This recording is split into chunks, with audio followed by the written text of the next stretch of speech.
Hello and welcome to Enterprise Morning on Enterprise Television. I am Kendi Bodun. And I am Henry Igwebike. As always, we are delighted to start the day with you. We begin with a quick look at today's newspaper headlines before diving into the main conversation of the day. You don't want to miss a moment with us, right? You can join the conversation by liking, following us on all of our social media platforms at Enterprise TV7. You can also share. So joining us this morning, they will be sharing expert insights on the issues before us. So we'll be having a John Nicholas. He is the National Coordinator for Food and Farmers' Rights Campaigns, and also the coordinator for campaign. He's also the coordinator and campaign for Democratic and Workers' Rights Ogun State chapter. We also have Emeka Magnago. He's a journalist and a public affairs analyst. We also have Benga Ademu Jimmy. He's a business development coach and social entrepreneur for nation building. And yes, we have Barrister Evans Ufeli, who is also a public affairs analyst. Thank you all for joining us this morning. Good morning to you, gentlemen. Good morning to you. Thank you. Thank you so very much.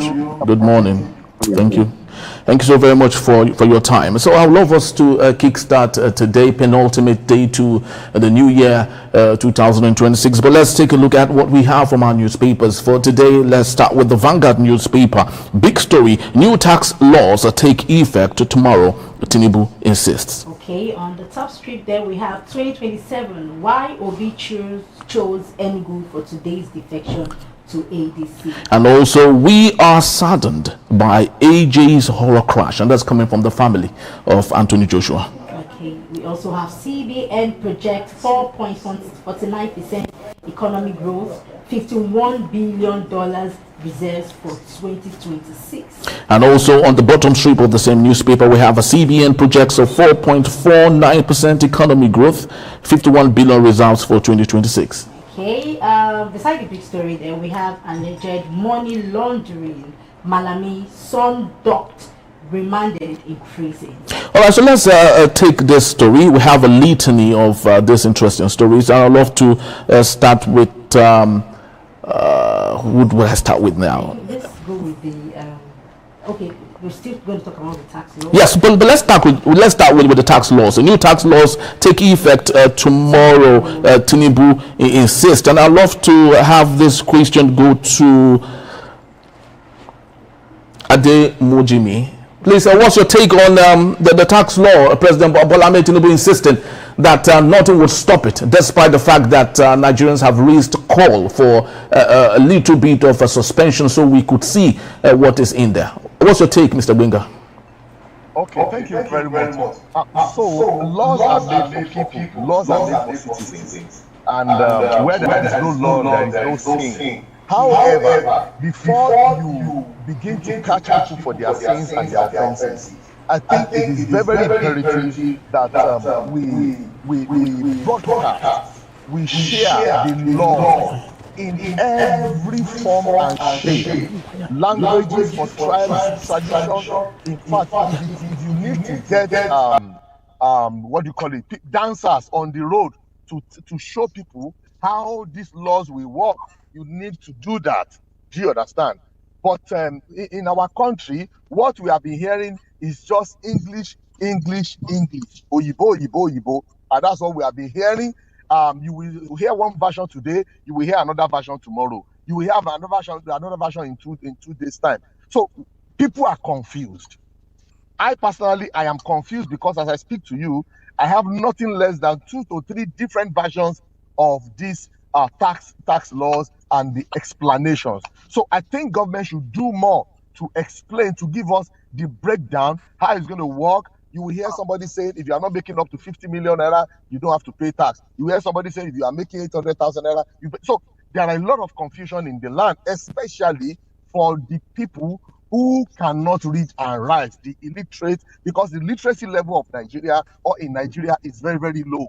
So for me, I think they should give more time in explaining and describing, analyzing to citizens on how it's going to run. That's my take. Thank you.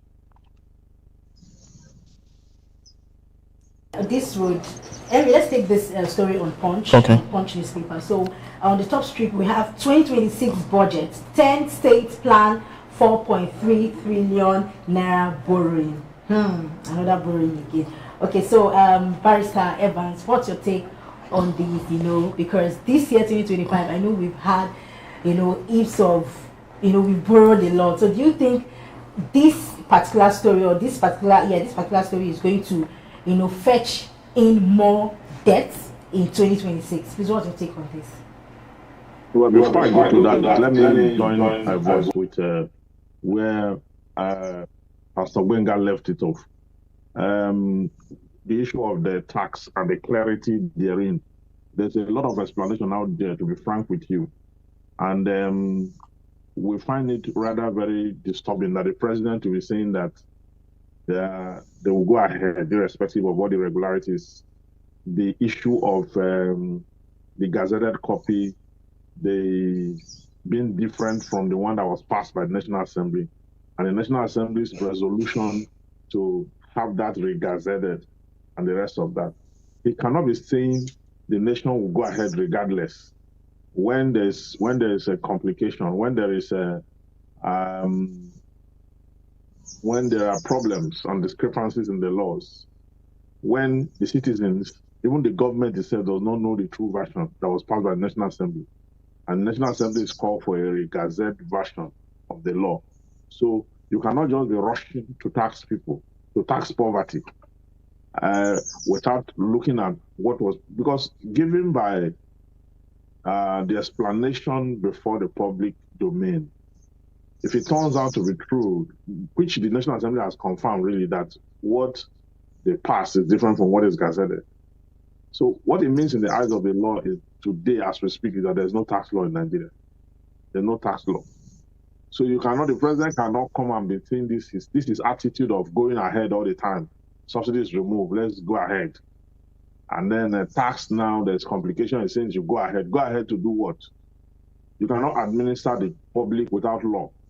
Okay, law is critical and fundamental. Okay, so that is what it is.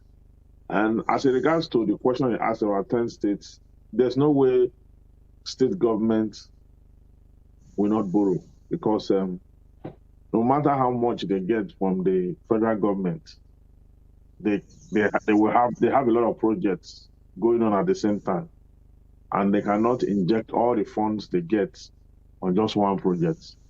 So all the projects going on concurrently has to be addressed and attended to. Hello, can you hear me? Hear you. I can hear you. And all the projects need to be addressed and attended to.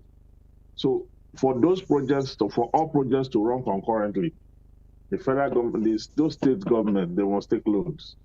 Okay, they take loans because they have security that they get allocation from the federal government, security that they get IGR, internal generated revenue, okay, and the rest of that. So it is on the strength of that security that banks give them loan, because a state is credible to, a state have capacity for repayment, okay, and they have a lot of projects ongoing, and they have corruption in their heads too. So there's no way they can subsist wholesomely with the derivation or with their IGR. There's a need for them to take loan to meet up with projects that they are running, and that's not out of place. That's not out of place. It's not exactly bad to borrow. It's just that when you borrow, what are you doing with the funds? Are you using it to expand the state, the economy, and are you using it to put the state in better light, or you are borrowing to consume? It's when you borrow to consume that you have issues. But as long as you're not borrowing to consume, you are good to go. The state can always borrow to project its policies and projects. Very well said. And the records we have right now states that 2026, 5 states in Nigeria might have to go for about 5.8 trillion naira. That's hopefully what they would borrow to help themselves and the people in the state. So while we wait for Eko, John, and Emeka Madnago to join us, right here in our studios is Tochukwu Ezokamma. He is a public affairs analyst and a development communicator. Thank you so very much, Tochukwu, for being here. You're welcome. And thank you so very much for having me. Thank you. All right, so let's still, of course, with the Vanguard newspaper. We have on the top strip here, 2027, why Obi choose Enugu for today's defection to the ADC. Tochukwu, what's your state on this? Finally, Peter Gregory Obi had decided to join the ADC.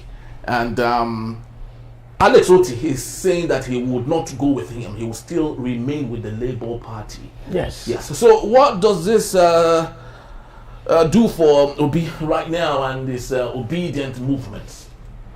First of all, it's good that Alex Oti is being independent-minded. He's doing his own thing. You're not just following a movement or a party or a leader sheepishly.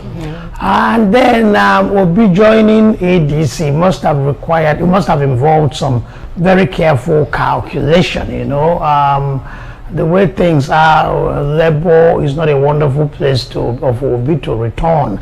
And it seems evident there's a design, a stratagem to outwit Obi in Labour. Secondly, apart from Labour, what else do you have? ADC and APC. So it might have been a good move. Why he's doing it in Enugu, I cannot readily say, but then Enugu is the capital of Igbo land. So it's the epicenter of Igbo land. We've created states, Anambra and all that, but Enugu remains the heart or heartbeat of Igbo land. So it's a very wonderful place to declare to switch from being a Labour member to an APC member. ADC. You cannot, ADC, yes, you cannot compare Enugu with, say, Oka, not even Owerri. In those eastern regions, those days, we have two major cities, Enugu and Port Harcourt.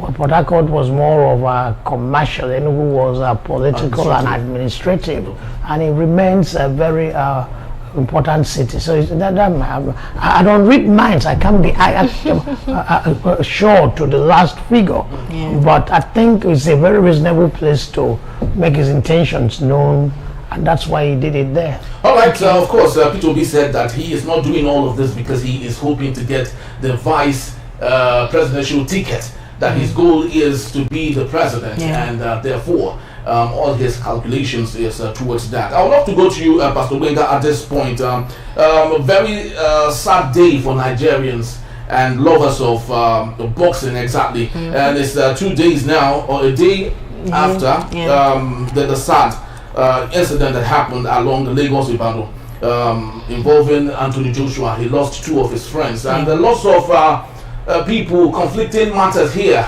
The FIRS is saying that it was reckless driving. The letter, they said it was as a result of whatever. Lots of issues coming here and there. But what do you think are the lessons for us to learn? And how can we better repair the damaged perception of Nigeria across the world, from CNN to the BBC to Sky to Al Jazeera? It is about Nigeria and the show of shame. Exactly. What's your take on this, and how can we repair all the damages done? Okay, thank you very much. You need to say FRSC, not FRSC. Yes, FRSC. Yes, exactly. Yes, exactly. Very well. Thank you for the correction. You see, the first thing for us to correct is our identity. When you go on the street of media, from I don't want to mention international, the reportage was demean and to insult us as a people. And that is not their fault, because up to this moment, we have not seen a substantial statement, press release from the government. Personal statements have been made by our president. But for someone like Anthony Joshua, who is a national brand and national ambassador internationally, up till now, there is no single statement from the government concerning the issue. It is what you roll out that people will hear. That's number one. Are you with me? Are you with me? Are you with me? Hello, can you hear me? Yes, we can hear you. Okay. Number two lesson is this. Road users must be careful of how they use the road. I went back, I searched online to look for the footage of the truck. That truck was not parked in the middle of the road. That truck was not parked on the road. It was parked clear off the road. Serious. Now, they said I was not there, and there is no camera that can prove to us that it was over speeding. But what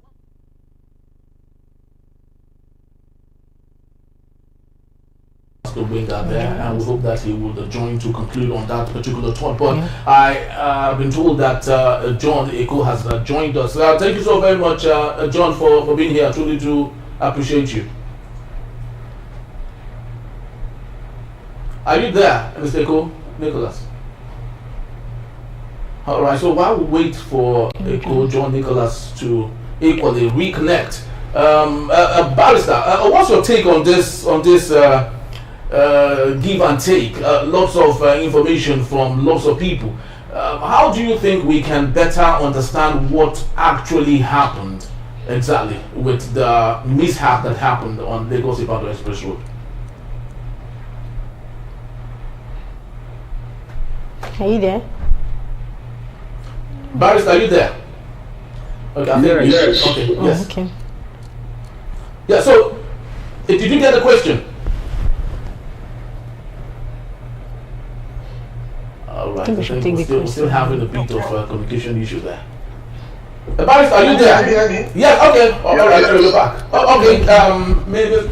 All right, so Pastor Benga, you can continue on your thoughts. Just okay. Yeah. When you are driving, like I said, that truck was not parked on the road. That's number one. Number two, when I visited Otunbadele Momodu Street, an eyewitness reported that the front tire busted, and that led to the swerving of the car to go and hit the truck that was parked, the stationary truck.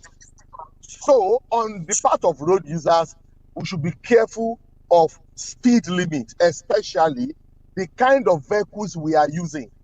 Who is checking the quality of the tires that we are buying in Nigeria? Look at me, friends.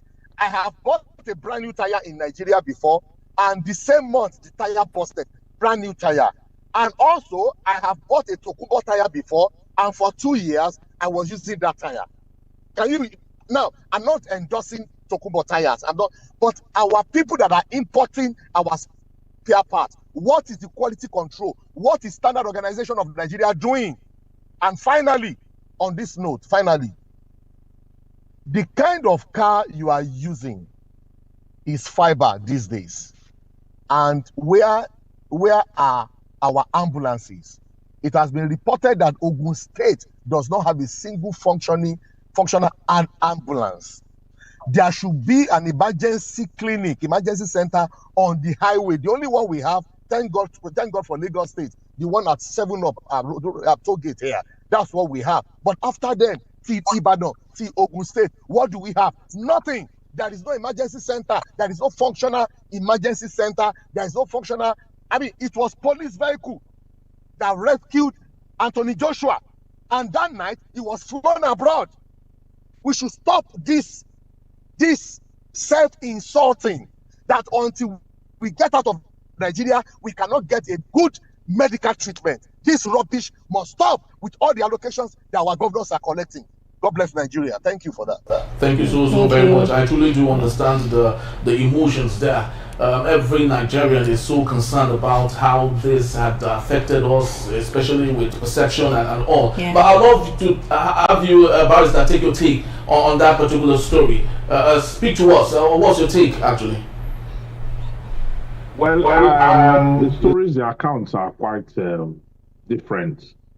Some said that it was a tire that deflated, got burst. Some said that it was reckless driving.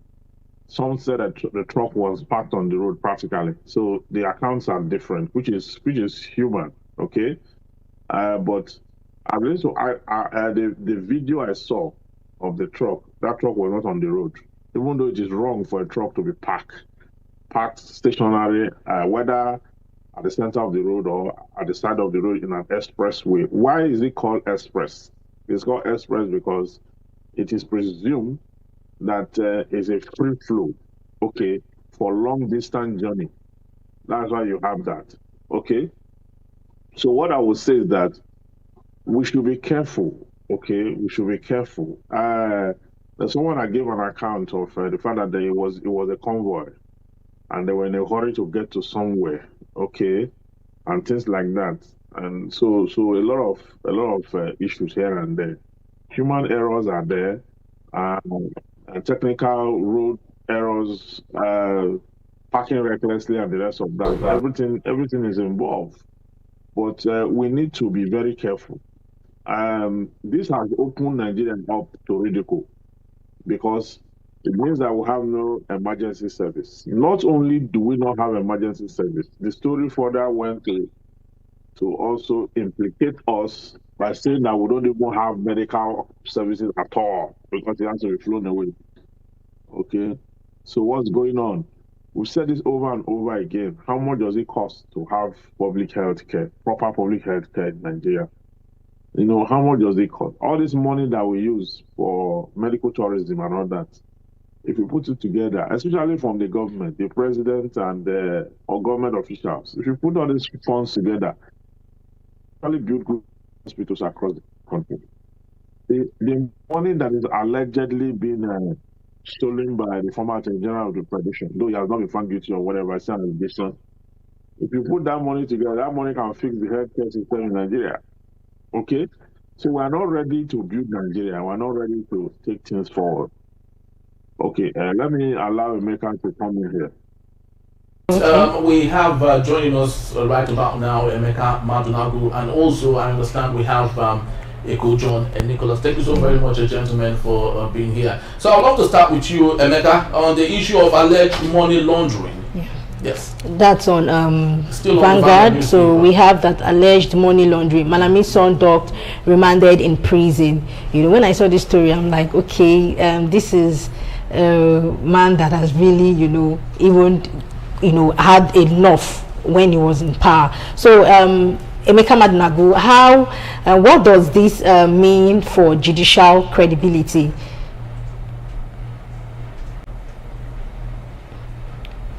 Emeka, are you there? Okay. All right, so let's move to Nicholas Eko John. Are you there, Mr. Nicholas? Yes. Okay. Very well. Yes, you very well. So, what's your take on this? Actually, alleged money laundering, Malami's son docked, remanded in prison, and we equally understand that the wife to the son is equally docked. So, three of them are spending the new year in incarceration. So, what's your take on this? Is the chicken coming home to roost at the end of the day? You see, the point is this. There is nothing new in Malami being docked, or the son being docked, or the wife, or even the entire family. I mean, we are only talking of Malami today now. Tomorrow, others will join. He's a recurring decimal in the Nigerian political, economic space. Corruption stinks to high heaven within the political class. The politicians, the public office holders, they are all the same. In all this, I have listened carefully to all, your guests there. Speaking about Anthony Joshua, I stay in Ogun State, I live in Ogun State. And as the barristers have rightly said, the point is this. The confusions, or so to speak, surrounding Anthony Joshua's accident on the expressway clearly reflects what is wrong, everything wrong in Nigeria. Number one, Ogun State is supposed to have a parking garage or whatever they call it for articulated vehicle along that road. But those drivers will not park at that designated park for them. They park along the road. And nobody is doing anything. The road safety people are there. The police are there. They don't do anything.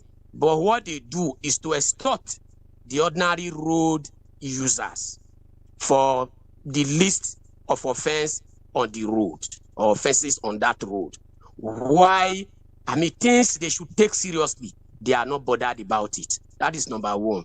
And number two is the fact that after that accident happened, there was no ambulance to evacuate Anthony Joshua and his deceased friend from that accident scene. And as one of the commentators said, it has to take, the police vehicle to convey Anthony Joshua and his friend to the nearest hotel. And in that stretch of that express road, no hospital, or so to speak, or clinic for first aid as the victim on that road. And yet, sir, those governors or state government are talking of borrowing to finance their budget.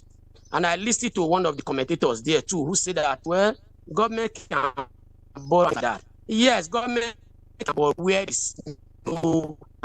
These are government or state governors that have earned more than ever before. Mind you, Ogun State is the third highest in terms of internal revenue generation. And they have earned more from the allocation account as a result of the subsidy removal. And yet, nothing to show for it. And we are justifying the fact state can still borrow. For us, as socialists, we are against all this borrowing. Nigeria is rich enough. Every state has a lot of resources to be able to finance, all the projects that they need to undertake in their various states.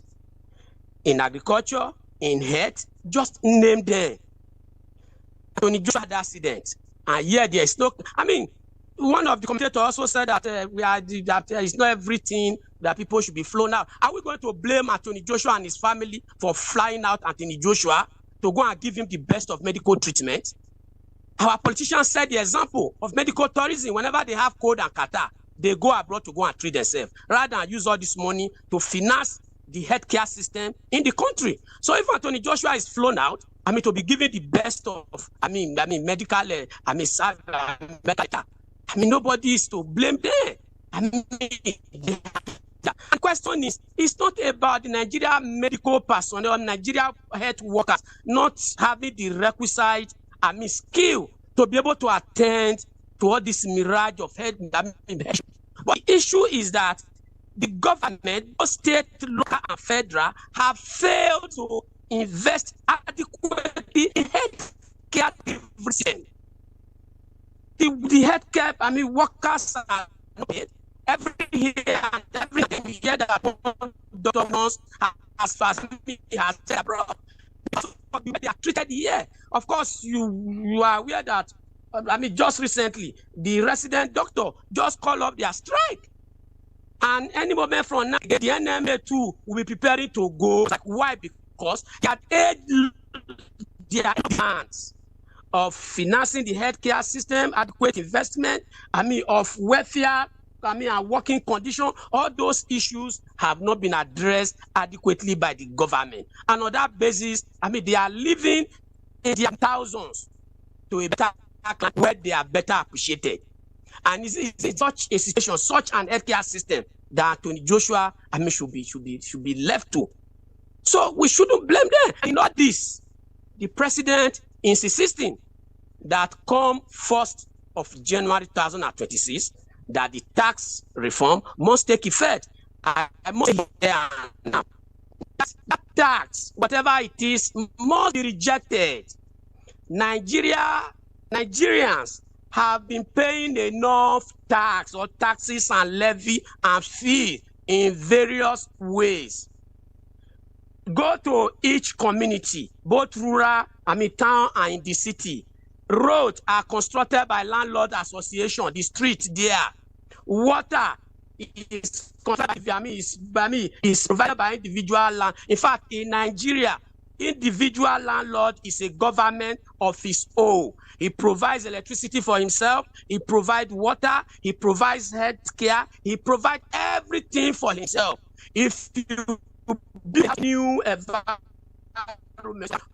like here where I stay in Ogun State, for you to get connected to electricity, you will pay almost 200,000, 300,000, depending on the area.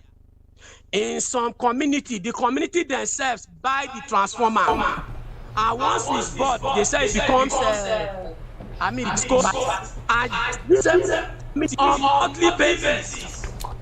In the development association, community development association, each residents, depending on the area, they pay what is called maintenance fee on it. These services ought to be provided, and it's not there. And yet, government is still talking of taxing people. That tax has to get it. And we are calling on NLC, the TUC, and civil society organization that come January 1st. They should mobilize Nigerians to come to the street to reject and all policies of the Tinubu government. All right, thank you. Nigeria to this state. All right, thank you so very much. We truly do appreciate. Yes, so we were, for the want of time, we would love to have others equally have their say on this just before we end for this particular segment, because right after now will be another segment. Tochukwu, I would love you to, in the jiffy, just as have your say on some of these things that we have discussed today. Anthony Joshua, the tax reform, and equally, if possible, you might add that of Malami and yes, on Wike and Fubara. Just 60 seconds if you may. Well, the thing is, the accident happened. Accidents will always happen, just like there will always be criminals with us. No matter the efficiency of the police or the expertness of the criminologists, similarly, accidents will happen. But the thing is to reduce the incidence of accidents. And looking at the picture, I saw the picture. The trailer was parked on the road, but not in the middle. It was way by the side. Yes. And then the car struck the trailer, not at the edge. So it might have been something must have gone wrong. There might have been a blown tire or an ultimate case of reckless driving. But whatever it is, our hearts go out to the families of the dead, his dead friends. We were talking about Nigerian image. Some of your, I think it was the pastor that said that there was a deliberate attempt to disparage Nigeria following the accident. Nobody is deliberately disparaging Nigeria. Nigeria is a country that has been messed up. Nigeria is a country that has bad leaders, and everything has gone upside down. So if you want to talk about Nigeria and be honest about it or be factual about it, you must write something bad about Nigeria. So if we want to change our image or the global perception of Nigeria, we must change our behavior. So I hate this idea of blame game. Ogun has no functional ambulance. But the governor of Ogun State has recently bought 20 SUVs, very expensive SUVs for all the local government chairmen. So it's all about politics.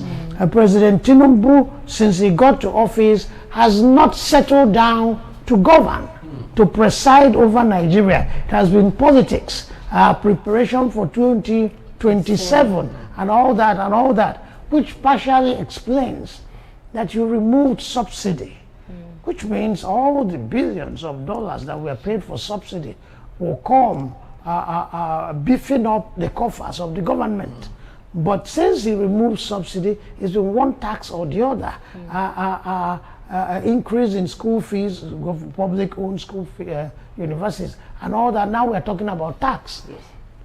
It's good that Nigerians pay tax, because one thing the oil money did for Nigeria is to give us this windfall mentality. Money drops from above.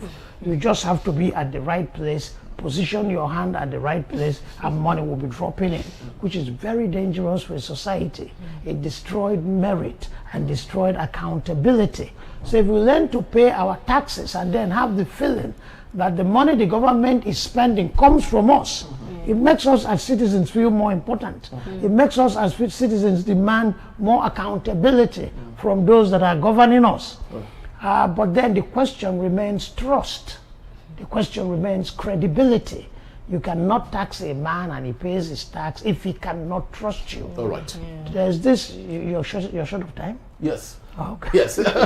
Yes. So let's just before we wind down for this particular segment, I'd love to have everyone have their 2 cents on everything we've discussed thus far. I'd love to start with you, Pastor Van Sufeli, and if possible, you might just add that of the River State issues there. We won't allow another mistake in Rivers coming from Nyesom Wike. So just combine this with your 2 cents. Yes, on Wike, I've been playing the drum of war since Fubara joined the APC, and since Fubara got close to the president, President Tinubu, Wike have been very angry, jealous, and very angry. Now, just yesterday, the State House of Assembly members returned the 100,000 naira that Fubara gave them as Christmas bonus. Wike hand is in that. It's not an allegation. I know exactly what I'm saying. Wike hands is in that. And Wike made statement, on Monday, where he was talking about the issue of agreement. That must stick to agreement and the rest of that. He was referring to Fubara and the agreement they had. He has seen that Fubara is playing a very dangerous politics, the politics of acceptance, the politics of embracing the center. And Wike failed to understand that it was him that taught Fubara that what Fubara is doing now. So what goes around comes around, okay? As for the case of Anthony Joshua, it is the prerogative of the family to decide where he be treated. The fact that they took, he doesn't live here in the first place. Anthony Joshua doesn't live here. Anthony Joshua's doctor is not in Nigeria. His doctor is where he lives. He's a sportman, okay? And one that is involved in combating sports like boxing. They have their special doctors. Not everybody that touch them. It's not everybody that know their medical history.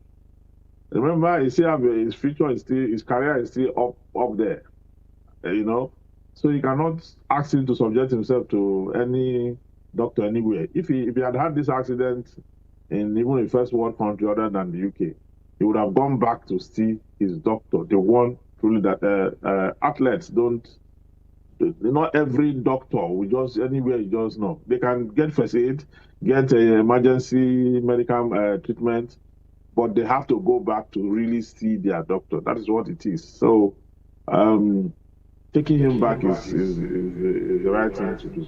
All right, beautiful. Pastor Wing, I'd love to have your last thought on everything we've discussed thus far, and I would love you to add this to that. Transfer above 10,000 naira. Banks to start charging 50 naira stamp duty from January 1st, 2026. This is apart from other issues that we have, of taxes that we have. So this is coming from the banks now, of course, assisted by the CBN and every other person. What's your take on this, please? Okay, so quick one. Yes. Like I said, I'm saying that it is our responsibility to redesign our image as a people. It is not the responsibility of the international media. It is what we call ourselves. It is what we roll out. Do you understand? So we have a duty to really redesign our image and identity. Anthony Joshua's family have the prerogative and the authority to take him to anywhere they want to take him. I'm not saying, I was only saying that as a people, listen, in this country, a governor claimed that in South region, he claimed that he built the best hospital in Africa. But he had an accident a few weeks after. He was flown abroad. That is my point. I don't know if you understand what I mean. You remember that story? One governor. Very well, you are free to mention. It's our duty to report the facts here. I do not know if you're talking about Akwa Ibom State and Gosula Pabio. Thank you, sir. Thank you, sir. Yes. Thank you, sir. And many of them. So what I'm saying is that how do you claim that? You see, until we come to the point that if you are a public officer, there are some certain things you must not do. And when last have you ever heard that the Prime Minister of England or the President of America, that their children come to school in Nigeria? I don't get it. So, like you said, it's up to us. But now the issue of stamp duty, listen to me. There is something structure in Nigeria. The poor will always feed the rich. That is the poor will always be maintained. The rich will always be maintained by the poor. So everything they are doing, calculate 15 naira times 2 million times 5 million people now. So they need to maintain their SUV, they need to maintain their lifestyle, their extravagant lifestyle. Why? Because what do you want to use this money for God's sake?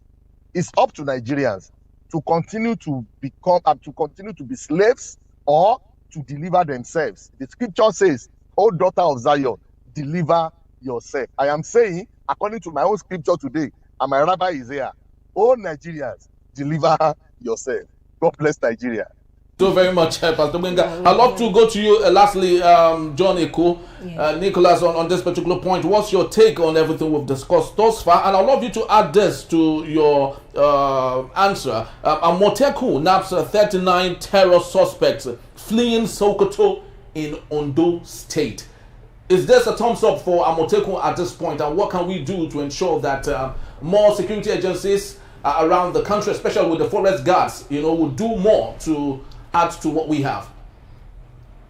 Well, thank you very much. I think that I will start from the Omoteku issue. I mean, nothing those bandits that are killing. The none. I think kudos is a good thing that they done. Kudos to them for being able to nap such, and we need more of that. We need more of that. And it shows that if the security apparatus are actually, funded, adequately invested in the fitness, human capacity, things like that Nigerian security forces actually have the capacity to be able to maintain internal security within Nigeria and even within our territorial area.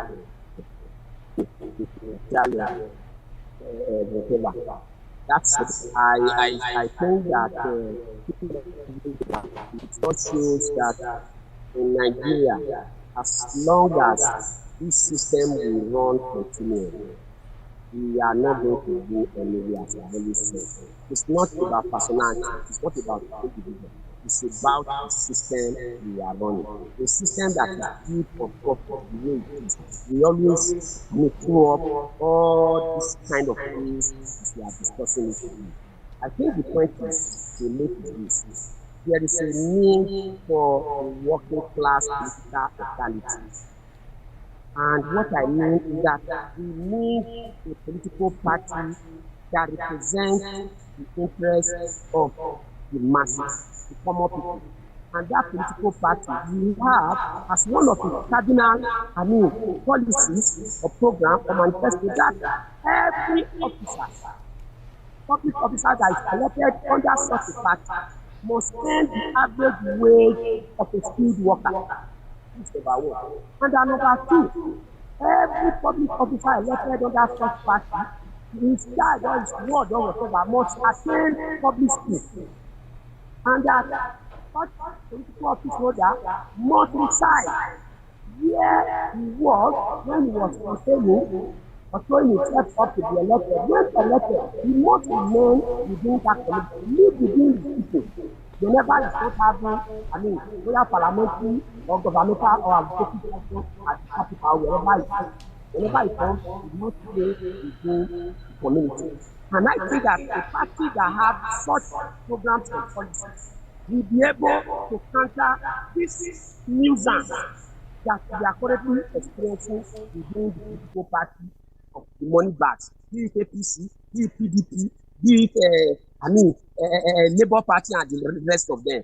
In that kind of party, individual will not be able, to amass corruptly the Commonwealth that should be used to develop the society for the source or her own self. And I think these are ways will be able to, address all these issues. If not, as long as this system of capitalism that is built on greed, that is built on profit continues as against the need of the mass, next year we'll be discussing these issues. Definitely. Thank you very much. All right, thank you so very much, gentlemen, for your time and your insights. We would be moving straight to our main conversation in a bit, and that will be the 2025 in review, a year of shocks, shadows, and shifting power. This is still Enterprise Morning, penultimate day to the new year, and we would be right back. Please don't go anywhere.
Thank you so very much for being back with us, and let's take a look at 2025 in review. This is still Enterprise Television, and straight to our main conversation for today, where we have it. There is absolutely no gainsaying, ladies and gentlemen, that the year 2025 delivered more drama than anyone bargained for, a cocktail of chaos, crisis, and calculated politics.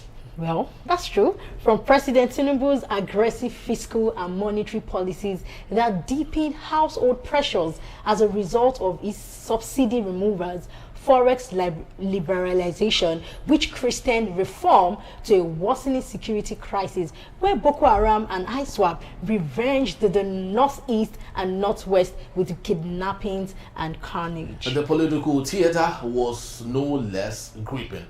The Wike and Fubara feud tore Rivers State apart, while Nnamdi Kanu's prolonged trial and eventual life sentence was a national flashpoint. Then came the unthinkable, the U.S. military strikes on Nigerian soil, a shattering illusion of sovereignty and stirring global concern. Now, amid natural disasters and economic fatigue and a growing disconnect between power and people, 2025 etched itself into Nigeria's political memory as a year of uneasy turning point. And now, as we enter 2026, ladies and gentlemen, the question remains, will Nigeria find its balance, or will the chaos continue? But for now, let's review 2025. We still have with us Barrister Vanso Feli, Pastor Wenga, and also Echo, John, and Nicholas. And right here in our studios is Tochukwu Ezukama. Thank you so very much, everyone, for being here. Thank you, gentlemen. You're welcome. Yes, so we have a litany of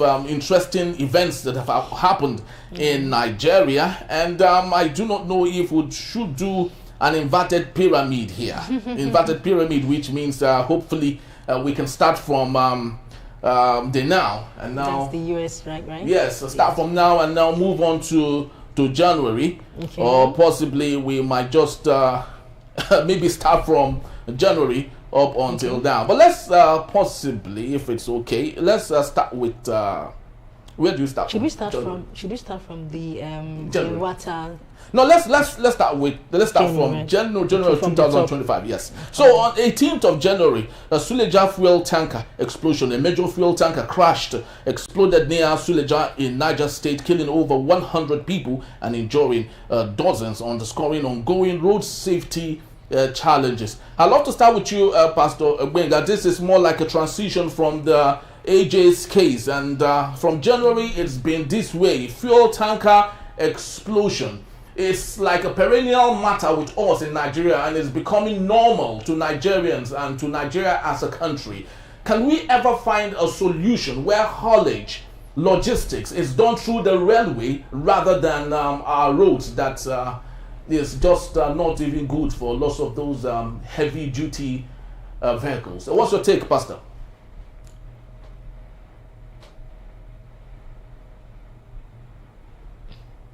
Are you still there? Is Pastor still here with us? All right, if we hope he would join us. Barrister, I'd love you to have your say on this, please. What's your take on this, please? Yeah, is Pastor Benga back? I don't think we're still. Hopefully, we can connect him back. I think he's. Is it okay? Should I go on? Yes, please go on, please. Yes, this issue of tanker explosion and the rest of that is the perfect indication to the fact that road transportation of PMS is not safe. Road transportation of PMS is not safe. All over the world, PMS is not transported on the road because of the likelihood of explosion and accidents. It's just in Africa here that you have that, Nigeria, Cotonou, and all the small countries around the sub-Saharan Africa. You are supposed to transport PMS through the pipelines, okay? That is safe. Or you transport it through the sea, okay? Which is safer. In a country where you have over 200 million people, and most times the roads are bad and there are congestions, and the people are perennially poor, okay? You transport PMS through the road. When there's an accident and the content is gushing out, people assemble themselves there to go and scoop PMS, scoop fuel. And at the end of the day, they get engulfed in fire, okay? As much as you will say, because there are precedents and examples of these accidents that have happened in the past where people got roasted or people got inflamed, that people should know that they should not go close to all issues like that. But you will still find them there because of their situation. Sometimes you cannot excuse it. Sometimes we could say that poverty is playing a role. But why are they poor? They are in a state where you have a governor that is not accountable to them. Okay, they are in a country where you have a president, you have ministers, you have National Assembly members, you have a judicial system that's not accountable to them. So this whole thing is a value chain. It's all tied up together to the effect that we need to redefine transportation in Nigeria. First, trucking PMS should stop. It should stop. Okay? Let's fix our railways. Let's fix our waterways. We have options. Let's fix the pipelines so that we can transport these things. Okay, it doesn't cost an arm and a leg to manage a country. It's not rocket science. So we need to do it. And ultimately, let's fix our roads, which is much more important and very critical. Let's have Benga have his say here. Pastor, what's your take on this regular perennial fuel tanker explosions that we have recorded over the years? Of course, in January or 18th, we had that in Suleja, and we still have issues like that. Is it a systemic problem? Because other parts of the world, they still truck fuel. So it's not like ours is different. Is it a systemic problem on the part of Nigeria, or what exactly is the issue so we can stop this and more in Nigeria? Okay, thank you. You know, the problem we have is a greed problem. Greed problem. I just came into Lagos this morning from Epe, and when if you are conversant with that road, you will know that there is a part of that road that is a single lane. And if you know the number of trucks, tankers that are coming in through Epe into Dangote refineries into Lagos, you will marvel. 2 nights ago, when we went out to go and eat, do you know that we were stopped in the middle of many trucks because on that slim road on the bridge there was an accident, a ghastly accident on that just 2 nights ago, and the whole Epe town was almost shut down. So the tanker operators they are short-sighted. If they are not short-sighted, the funds in their hands, the money they have, and the access they have to loans is enough to have railway system. The people who operate railway system in UK, for example, is the cartel. They have a name. I won't mention the name on air. So also, if you call yourself a cartel of tanker operators, there's nothing stopping you from graduating from running tankers to railway system. It will give them more profit. It will give us safety and preservation of both humans and nature. But because of greed and because of lack of foresight, they are short-sighted. They just want to make money now, irrespective of what is damaged and what is being damaged and what is damaging. So it is time. Can you imagine in the 60s, in the 70s, ask people who stood outside Lagos, who stood in the north, different part of the country. There were railway system, functional one every time. But these days, what do we have? I think we lost Pastor Benga there. We hope that the connection will resume so we can have his final thoughts on that. Tochukwu, Yes. what's your take on this? I would love you to take us a little back in memory lane. What it used to be before, in the 60s, in the 70s, we had little to none of these fuel tank explosions. What's happening to democracy today? To democracy. Yeah, because it's becoming more like a democratic The thing is, issue. even in the 40s and 50s Yes. and 60s, our rail lines functioned. They were functional and they were effective. Then you would have expected that by this time the rail lines would have been upgraded and expanded. But ironically, the rail line atrophied, the rail lines dwindled, and next to nothing is transported through the rail line. A factor was that during the war, there was a lot of need to move soldiers, their food. You have I think Nigeria had 250,000 soldiers. Oh, okay. And if they were involved in combat, a soldier in combat will not feed himself. So you have to buy nama to feed him, rice, gari. So think of the amount of millions of tons of food soldiers will eat. And their uniform, their boots, guns, ammunitions. And many of those, some of the places they were fighting were off the rail line. So a number of transporters emerged. The war brought a lot of wealthy people, emergency contractors, very powerful transporters.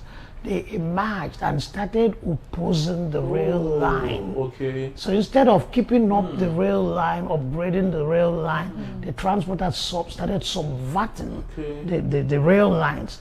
And it continued, up to what it is now.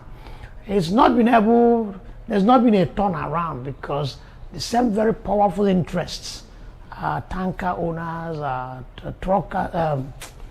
trailer owners and all that, are still very powerful. So it's an issue of corruption, it's an issue of misplaced values, and just an issue of greed and lack of will on the part of the government to take decisive actions.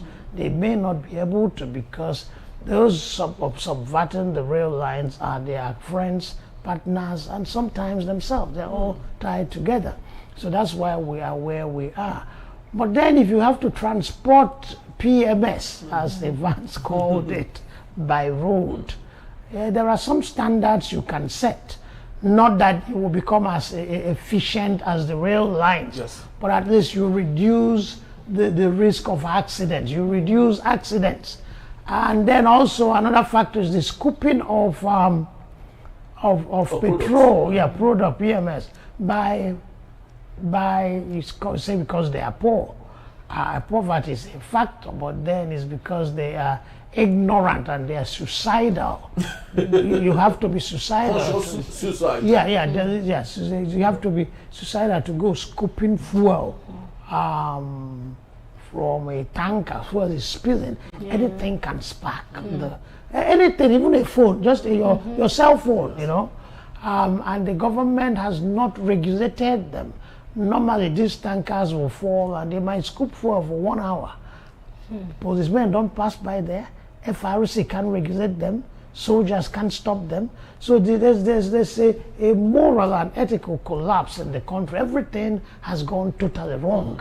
And that's why we are where we are. So such accidents can be limited, not totally avoided, as long as the trucks carry them by road. It can be totally avoided, but it can be limited if those that in power care. They don't care.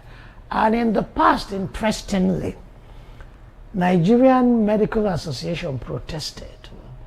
The law or the Bar Association protested. Student unions protested. They protested during colonial era. They protested under military rule. But now we are in a democracy and nobody is protesting.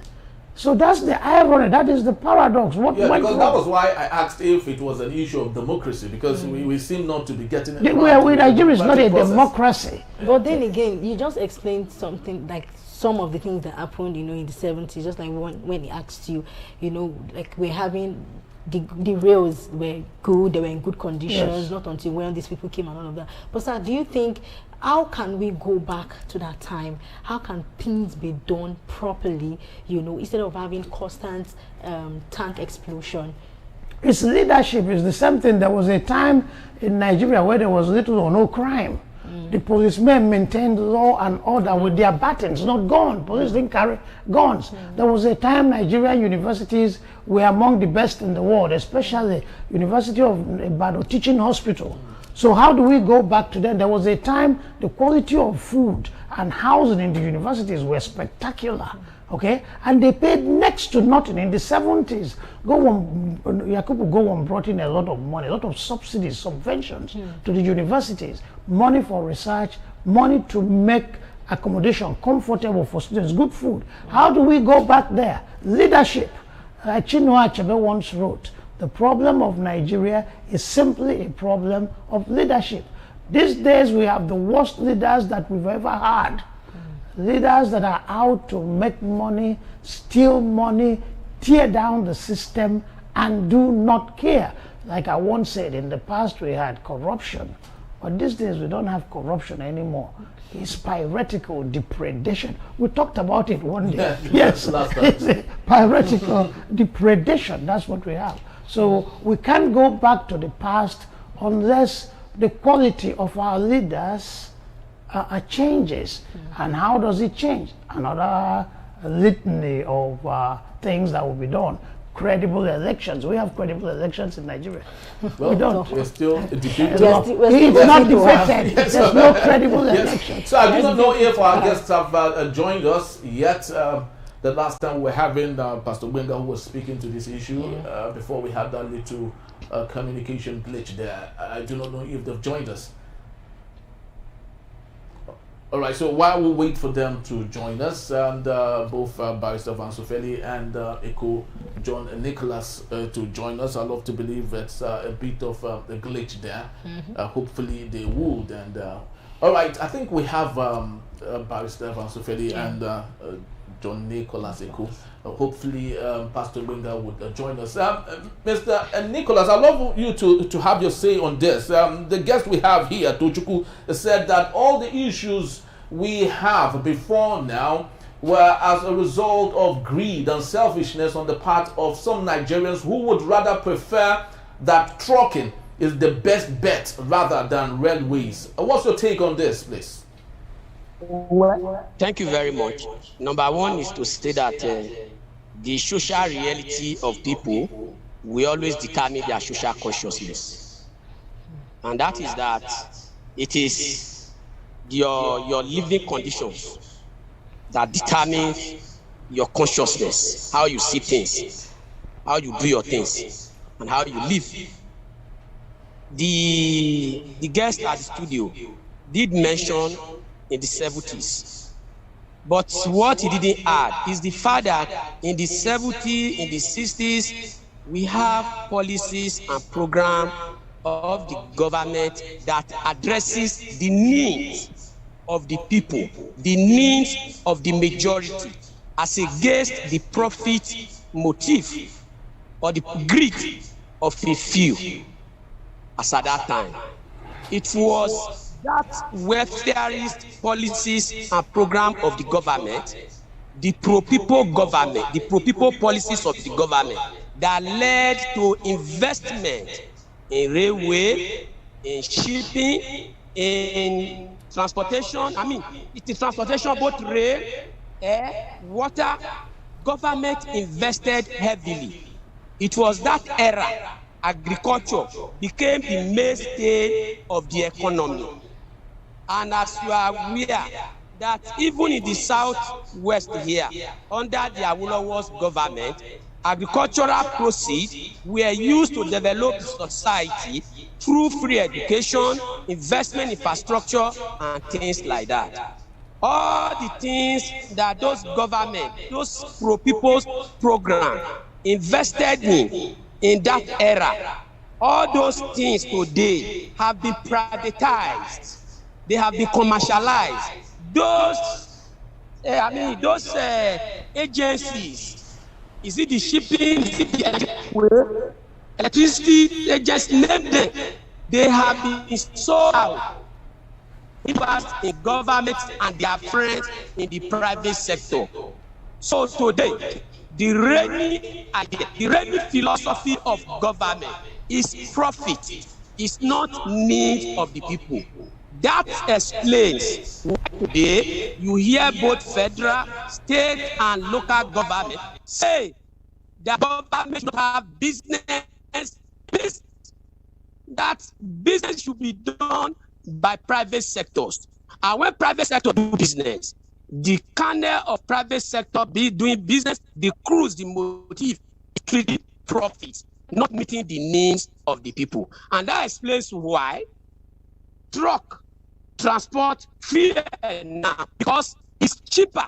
They make more profit through trucking on the road as against transporting it through railway or through we to have pipeline as managed by the Nigerian pipeline, whatever company, I can't recall now, under the NNPC. It used to be a subsidiary in the NNPC, company or whatever name they them. Those pipelines, where are they? Those pipelines are supposed to take fuel from the source down to the various cities. In those cities, big Ibadan, name them, you have all those depots where the pipeline will take the fuel to, and the truck will just take it and supply within that environment. So it doesn't need to travel far and things like that. But today they have destroyed all those pipelines, they have destroyed everything. Where is still available? They've sold it, they self-monetize it, so that not even transport fuel through those pipelines, other than using it and transporting it through the road because they make more profit on it. Right. So to go back to that era, that Eldorado, so to speak, quote and unquote, there is a need for a reversal of all policies of the government. The government needs to invest massively in agriculture, all right, in order to ensure that the needs of the people are met. If there is fuel tanker today that collapses or have an accident and fuel spills as we are talking today, people food. They don't mind whether the fuel is going to explode and burn all of them. Because why? Their social reality of poverty, of penury, of desperation, of hopelessness defines their life. Beautiful. Thank you. Less of what you say, as long as they provide for their needs, they need to survive. And sir, survivor, food. All right. Okay. So while we chew on that particular story, let's take a look at another matter. And now let's move to March of 2025. Okay. Remember, on the 18th of March 2025, President Bola Tinubu declared a state of emergency in Rivers State. He said, "I proclaim a state of emergency in Rivers State." I love your stay, Barrister Fansufeli. We can vividly still remember that incident. It was a nightmare to lots of Nigerians who watched, because of the reasons for declaring the state of emergency was very superficial. But President Bola Ahmed Tinubu, being who he is, it was easy for him. What's your take on this? Do you think our president regrets that action? Is it ever possible to have him repeat that again? He didn't regret it. He didn't regret it. It was the state of emergency that turned out. That is what he used to put fear in governors. That made all of them to start to decamp to APC. That's that wrong. That very illegal act. That act itself shaped the political structure of 2025 in Nigeria. Okay, it was the biggest story as far as I'm concerned in 2025. The state of emergency and how it influenced the polity to the point where governors are now shivering, where governors now start making statements like, "We want to align with the center." Okay? The moment, whilst the state of emergency was ongoing, some of them defected. After the state of emergency, others joined them from Akwa Ibom State to Delta State to Enugu State. Yes, Enugu State and all over. You can see that one act of illegality of the president shook the political stratosphere and then turned the entire political temperature into a very hot one for governors, who now felt that if they don't align with the president, there's a likelihood and a tendency that they may be replaced with an administrator. It sent a shockwave, okay? And why we went on the street to condemn that, the president was not perturbed. The Attorney General of the Federation even came out to twist the law to say that the president was in order, when he was supposed to be the one to advise the president on the rule of law and the rest of that. And the administrator himself, had to make good use of the windfall that came on him. After his tenure, he was asking the court to get an order not to probe him. Okay? In fact, they had to set up a 21-member at the National Assembly to watch what he was doing, because he became reckless too, and all that. So that act got to the PDP governors. 11 of them went to court on it. The court did not deliver judgment on the issue. Just not too long ago. It's not up to 1 month that the court delivered judgment. 3 weeks ago that the court delivered judgment on that matter, and then gave the president a boost. That because the law did not state what extraordinary measure means. Okay, therefore, and all that in Pakistan, in India, their constitution allowed for it. Our constitution did not give further instruction. So the Supreme Court went about it in a way that painted a picture as though they were scared to make the express pronouncement that the president had no right under the law. Our law did not give the president such powers, and the exercise of such power was wrong. The Supreme Court went about romancing the issue in a way that made it look like some people went into the interpretation of the law, and they said that the Supreme Court adopted a pragmatic approach. They started inventing new edges of law, a pragmatic approach. There's nothing, it's not in our rule book that pragmatism is not the law. The letters of the laws are clear. It has to be applied.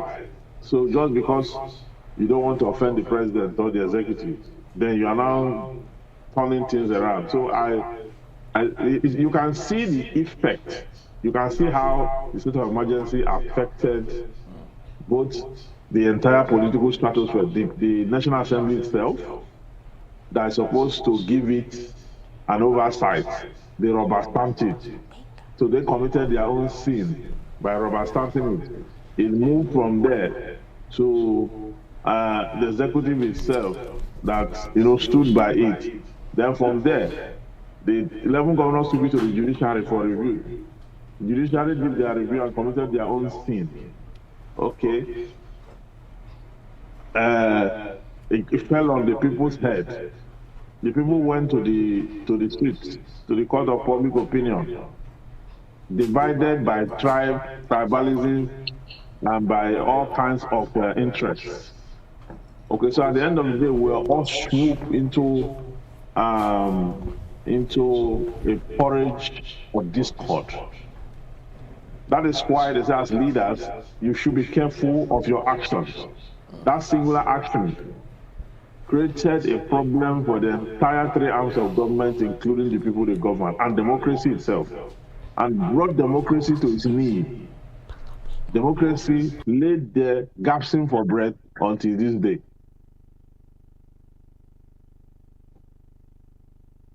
While we still chew on that, Tochukwu, I'd love you to have you say on still the state of emergency issue. History has always given us different types of leaders, the likes of Joseph Stalin, the likes of Nicola Ceausescu and Maduro, and so many other leaders. Adolf Hitler. Yes, who have found ways to hold on to power. They've totally destroyed the arms of government. In Nigeria, for example, we do not know if the legislature and the judiciary still exist, because everything comes from the executive at this point. So is this normal for us as humans to keep having people like this, and how can we possibly avert this and have a civil society where rule of law is obeyed? Well, interestingly, Adolf Hitler made it very clear that he did not believe in democracy. And many Germans supported him because they didn't like democracy. The Germans want strong leadership, they want authoritarianism. They want things that are defined and clear, not these party rules and make these rules, another one will do this. To them it's too unsteady, too unbalancing. And then Stalin also was a communist, and communism has no room for democracy. So the dilemma is when you say this is a democracy, and the presidents run for office saying, I am a Democrat, elect me, I'll obey the laws of the land, I'll respect the division of power, the House, the executive, and the judiciary. And then he comes and he betrays all these promises. That's where we have serious problems. And we had a similar case in the past where personal interest, where political ambition took precedence over the public good.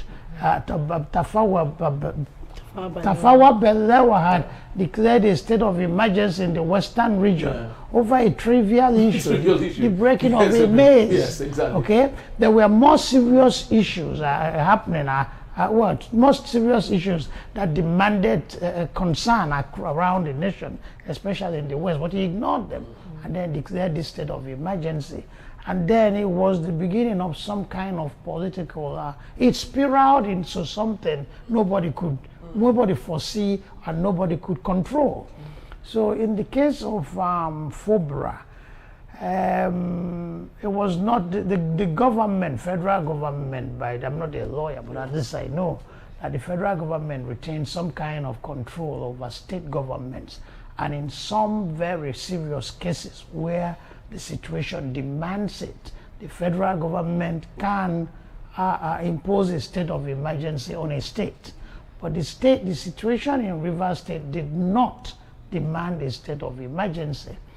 Tinubu, our president, is a master political strategist.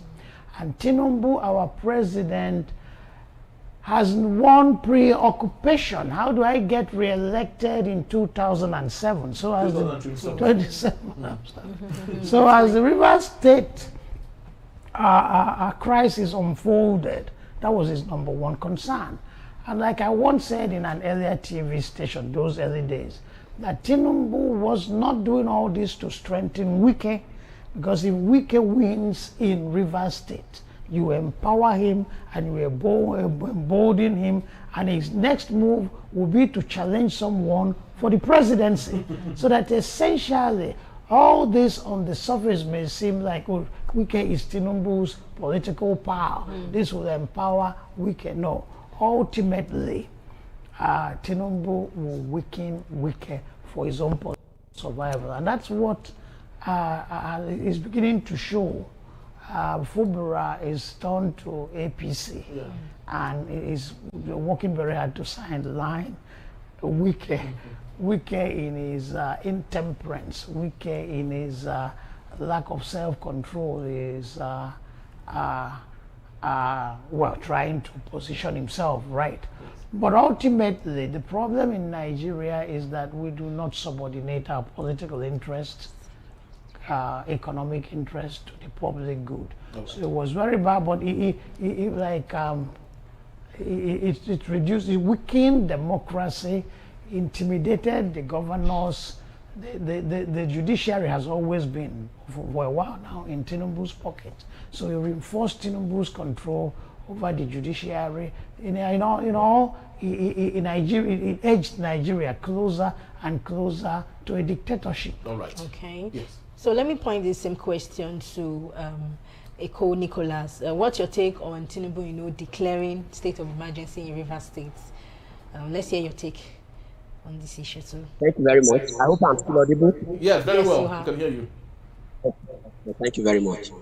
I think that the Fubara Tinubu declaration of emergency itself actually shows the limit of bourgeois democracy in all its ramifications. And I think that it will not be correct to say that communism is not there's no democracy in communism. If there is anything democracy, communism is the highest expression of democracy, of democratic sector. Never had that. And what was practiced in the USSR under Joseph Stalin after the death of Lenin and the expulsion of Leon Trotsky in USSR was not communism. It was a skilled, deformed workers' state. And that in itself also gave rise to the rise of Adolf Hitler in Germany and the persecution of the Jewish. Let me just rest that here. But the point I want to make is this. Just as I've said earlier, as long as the poor majority, the workers' majority, don't have their own political alternative, their own political party that represent their yearnings and aspirations through a program and policies that address their needs directly, all these kind of shenanigans will continue to take place. It's not going to end. It will not end with Fubara. It didn't end with Edariye and Obasanjo, or with Obasanjo and what's his name, Ladoja, or with Obasanjo and Fayoshe. It didn't end there. It's going to continue. And the reason is simple. It's about their interest. You see, as they say, power corrupts, and absolute power corrupts absolutely. Tinubu has become a tyrant, and it's not a coincidence. The point is this: it's not just just in case of Fubara and Rivers. Even today, the commentator in the studio said that in the past we used to have protests of students who protested against the Anglo-Saxon, whatever in the 50s, when the British wanted to bring their troops into Nigeria, that the students protested then. Students protest, workers, they have always been protesting. But today now, what happened under Tinubu? Protests have been criminalized. Democratic rights has been eroded. People can hardly, talk. Journalists disappear. Journalists are arrested. they are persecuted under different kind of law, including the cyber, bully, cyber crime law, as they call it. Sure, you get it. The end bad governance protest. Michael Leni and co were arrested under Trump up, charges of terrorism and the likes of them. Of course, the Federal High Court judge has squashed that, has dismissed that case now. But the point I'm making is this: it's not that people don't want to protest. People want to protest, but all these rights, freedom of expression, freedom of association, and the likes of them, they have been eroded by this present government. The reason of absence, and that is because the government want to drive down his anti-policies on the throat of the mass of the people.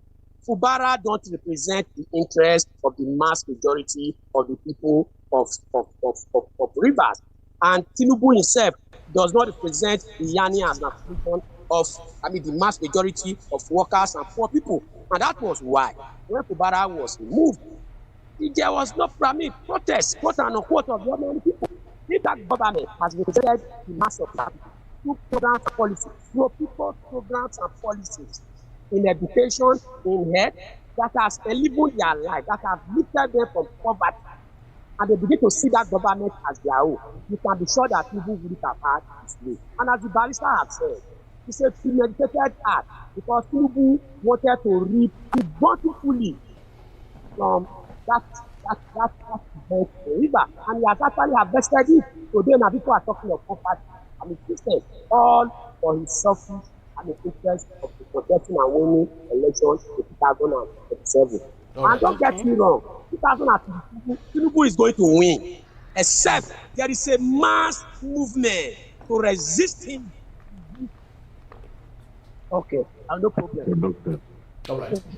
But the point is, thank you very much. The point is this: with the way the government is going, except the mass of the people under the NSC, TUC, and the civil society, organize the people, mobilize them to the street to begin to demand good governance from where is the labor movement? Babangida destroyed all those things. All right.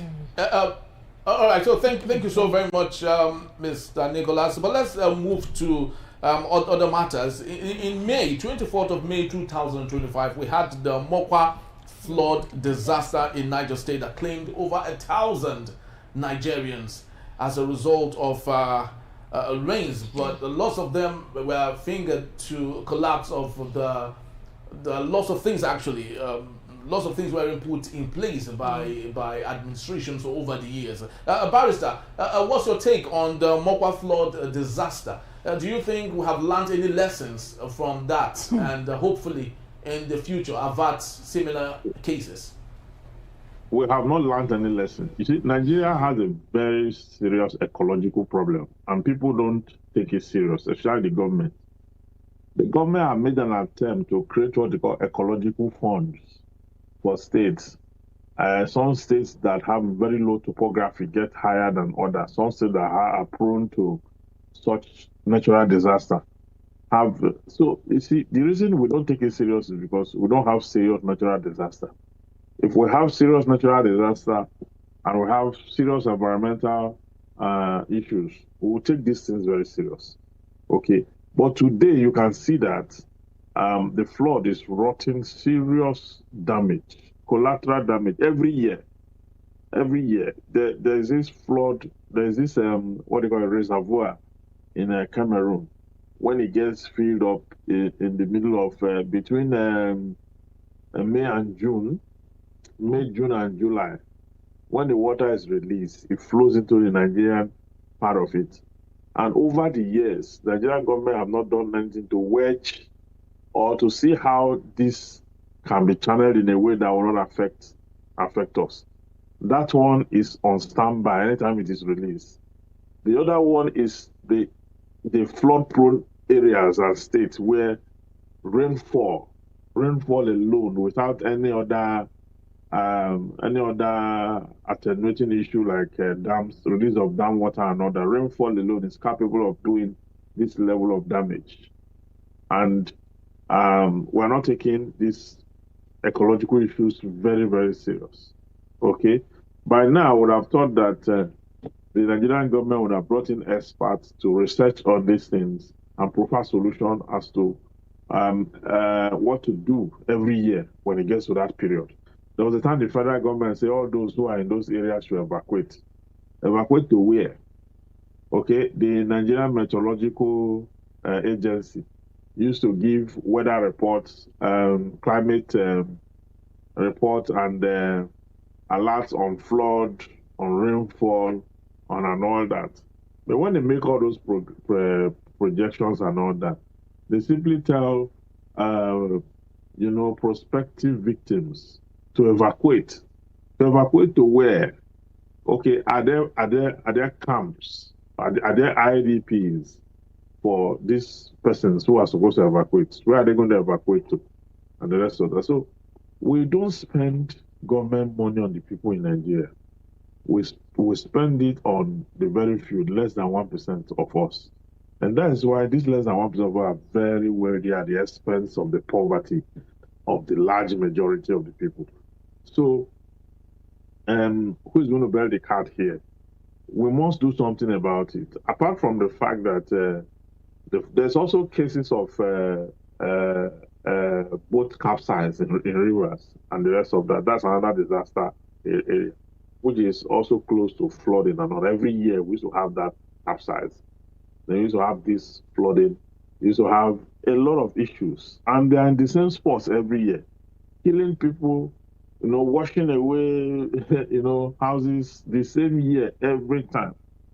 So, and nothing is done about it. The federal government is not doing about it. The states are not doing anything about it. But you have ecological funds every year. You have constituency allowance every year for the lawmakers that are from those constituencies, and nothing is done. So Nigeria is just a sorry case. It's a case of abdicated responsibility. It's a case where leaders are in dereliction of their duties, and they will get away with it. Abdicated responsibility at this point. But Tochukwu, let's speak to climate change. Now, these are contributors, Of course.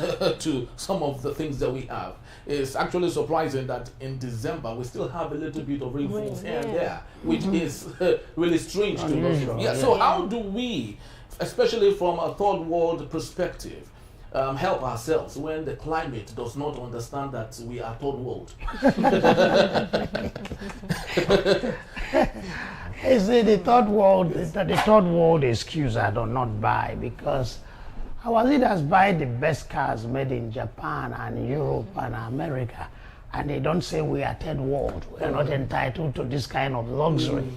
They steal money and bank them in the US, luxuriate in the best hotels in the world. They say no. They don't say let's keep a profile or we are third world.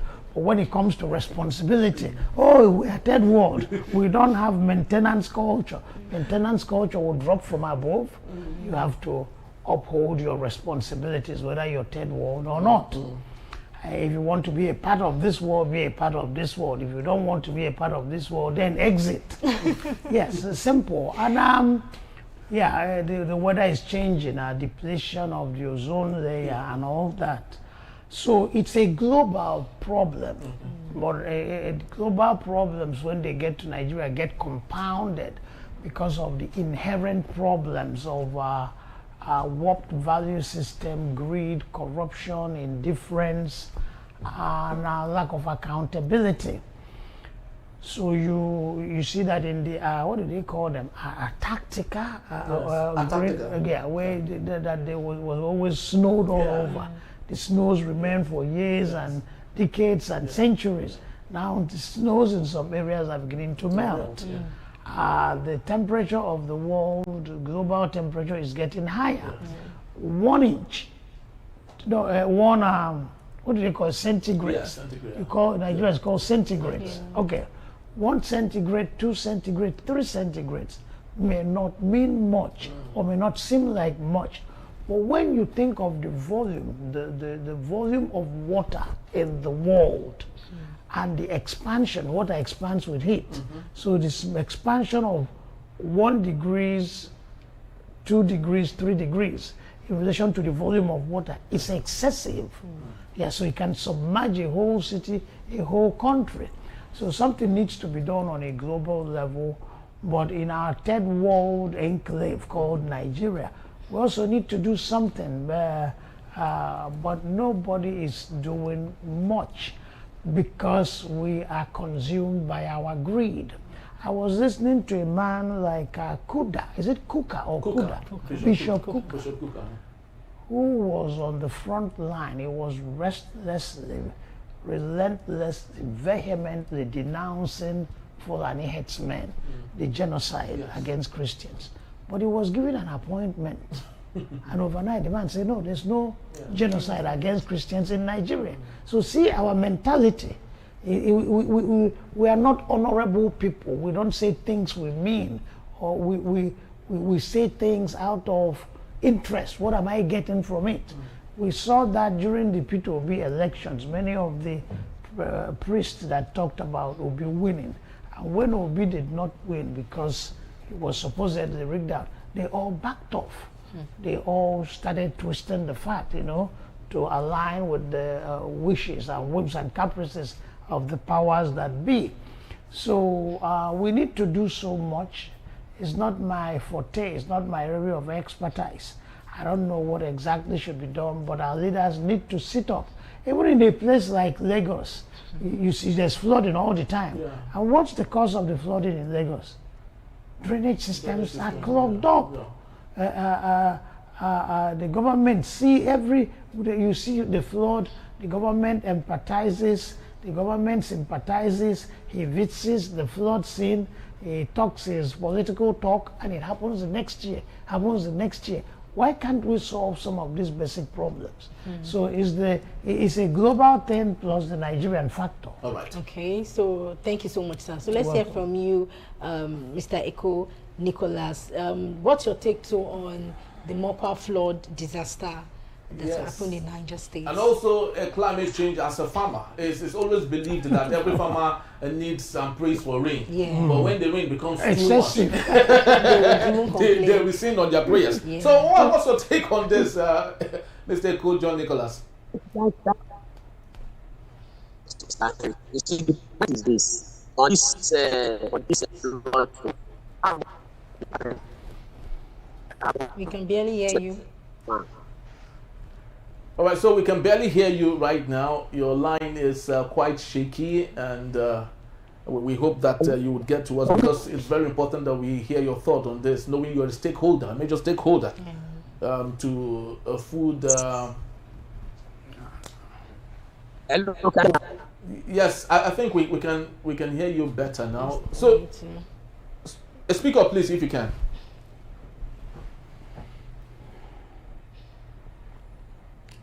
All right, so while we wait for Mr. John Nicholas to have his say, I would love you to, of course, go back to that particular story, if you may, but for the want of time, let's just move straight to 13th and the 14th of June.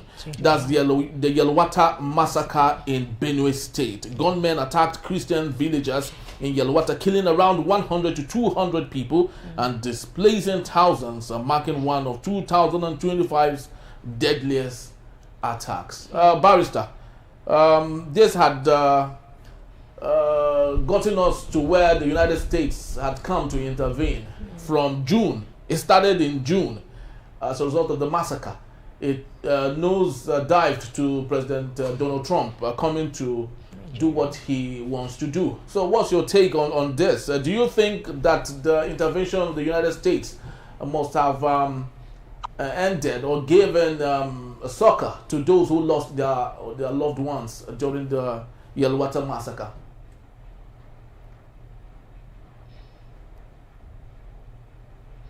Barrister, are you there? Hello. Oh, yeah. I went off. I didn't get the question. What's the question again? Yes. So the question is on the Yelwata massacre on 13th to 14th of June, and you know that was what led to the congressman coming to Benue, saw what happened there, and equally the advice he gave to Donald Trump that had resulted to United States coming to Nigeria. So what's your take on all of this? Do you think that those that lost their loved ones would find succor, especially with what Donald Trump had done? in Nigeria? Yes, they are all crying for justice. Okay, even though justice isn't going to bring back their loved ones, but in a way, it will ameliorate the anguish and the grief and the misery that this has caused them. The Yellow Waters case was a turning point in the issue of terrorism in Nigeria that led to the United States incursion or intervention into the matter under reference. Because after the Water case, a lot of people went international, okay? Persons of interest, Christian advocates across Nigeria, even though some persons were busy downplaying and undermining the issue, trivializing it because of their interests, because of their religious, ethnic, and their political biases. They were doing that. They did that indiscriminately. But you know, the United States government didn't just take information from people. They decided to send delegates that went to the locus in Pool, the scene of crime, and were able to ask questions, interview people, women who lost their entire children, their entire families, okay, were interviewed directly.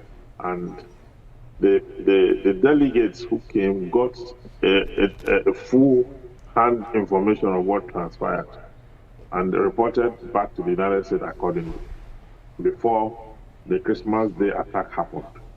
Now, to tell you how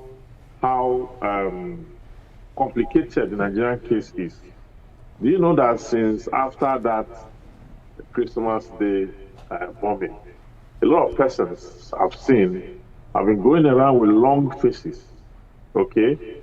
You know, condemning and criticizing the American attack, okay, into the attack of the insurgents and the ISIS camp, okay?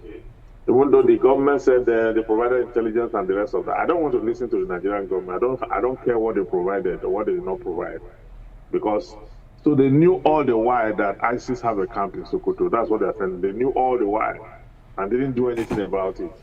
But they were telling Americans that it's not a Christian attack, it's both Christian and Muslim and the rest of that.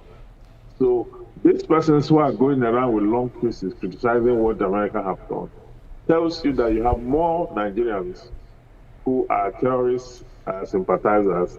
You have more Nigerians who are terrorist sympathizers than the number of actual terrorists themselves. And this is a complication. This is a very dangerous situation. In some other clans, people were supposed to be rejoicing over what has happened. But we have some persons who say that they have government appointment, and because they have government appointment, they have to sound in a particular way. They twist the truth and say, yes, the sovereignty. You're talking about sovereignty. You don't know that sovereignty have exceptions. There are exceptions to sovereignty.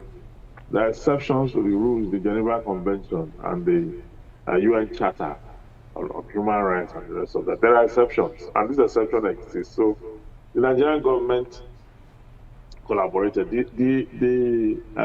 That's what they told us. But the statement released by the American president did not mention Nigerians input in it. Okay, the Nigerian government have been explaining in different writings. I don't think I care about that. What I care about is that Americans are interested in this, and they're doing something to save the lives of Christians and to save the lives of women and children in remote areas, for which the federal government have refused to do. And I believe strongly that, in fact, a lot of the insurgents were killed in that attack. So many of them were killed. But the people over there that own the caliphate and all that don't want us to see all that, don't want us to hear all that. But America knows exactly what they did. They attacked the root of it. And I think this will continue until we exterminate them completely. All right. We hope this will continue. But, Tochukwu, let's still talk about the Yelwata issue at this point. It took the intervention of foreign Congress members for us to raise issues like this. In fact, when the Yelwata issue first occurred, we didn't hear yet until the Pope the new Pope actually spoke about it, and that was when President Bola Tinubu, after lots of outcry, decided finally to visit Benue. And even when he visited Benue, he deliberately refused to go to the epicenter, which is Yelwata village itself, because he said that day it rained. But before the video man gone there, yeah, and so many other things. For yes. videos. So what's your take on this, and knowing that while we wait, our legislators didn't make no attempt, but it took the aid of a congressman and others in the United States to talk about it? Well, normally in most countries of the world, you have power brokers, you have powers behind the throne. And in Nigeria, the most powerful power brokers, the most powerful powers behind the throne are from Sokoto. Sokoto is their headquarters. That's where the Fulani power brokers. So most of the people that are in power are directly or indirectly subject to the authority of this feudal obscurantists, the Fulani aristocracy. So Tinubu, whatever he's doing, must be pandering to them. Even before he became the president, he demonstrated that when the daughter of the leader of Afenifere was killed in, I don't remember the exact state or what date, yes. And people were saying it was Fulani headsmen that emerged from the forest that killed her. Yes. Tinubu's response was, he didn't, before investigation, before anything, but where were the cattle? Implicitly, if they are Fulani men, the cattle must be trailing them, or they must be trailing cattle. Okay? But Fulani headsmen can come out and kill people without carrying their cattle on their necks, or railing their cattle. So he was pandering to his northern masters. No, it can't be Fulani headsmen, because we didn't see a flock of cattle surrounding them. Well, the history of most religions of the world are not totally devoid of violence. If you read the Bible, you see violence that the Jews perpetrated on innocent people because, according to the Jews, they worshiped the wrong God or their deity, because the God we worship today was a Jewish deity that Jesus Christ made a universal God. Go and preach my gospel. How do you say? Make disciples of all nations. But it was Judaism. Jesus Christ did not find a religion. It was an offshoot of Judaism. But to the Jews, it was their God. So it was the Jewish deity that told them to go and kill others because they worshipped the wrong God. Christianity also has a history of violence, mass murder of the innocent, and many religions of the world. But the problem with Islam remains that as many religions over the years, let me use the word, became enlightened, started respecting human life more and more, Islam still holds, not all of them, still holds on to this violence.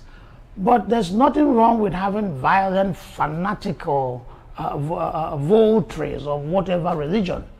But the problem of Nigeria is that these men that are murderers, these men that go across Nigeria on a murderous binge, raping, killing, touching people's villages, driving them from their villages and possessing their villages, are not seen as renegades, not by the northern power elite, not by the president, not by the police, not by the military. All these institutions are working in cahoot with them to achieve a certain design. That's where it becomes a very dangerous thing. Yeah. Because if the institutions, if the law enforcement agencies and institutions are prepared to deal with them, it wouldn't have first started, gotten this bad. It's just that since Buhari came to power, Buhari was a Fulani expansionist. He didn't hide it. He was a narrow-minded Islamic fanatic. He didn't hide it. So what used to be, it started as headsmen, farmer clash. Yes. Yeah, Buhari empowered the headsmen, gave them, in line with Mieti Allah, gave them guns. Allegedly. You are a journalist, so you can allege. I'm not a journalist. And I don't want to be lectured on journalist 101. So he did call it alleged. I'm not calling it alleged. Okay. Yes. And then Tinubu had to pander to the same powers that be, and that's why we're here. So it's wonderful that Donald Trump got involved. Donald Trump has this evangelical Christian political support, and Donald Trump has this resentment for Islamism, for Sharia court, you know. So then he came to Nigeria and did such a wonderful job. We talk about sovereignty, but certain issues transcend sovereignty. Apartheid in South Africa became a universal problem. The whole world, it was this global economic and diplomatic encirclement pressure that destroyed apartheid. Yes. So in the case of Nigeria, sovereignty becomes a minor issue. It's an issue that has to be dealt with.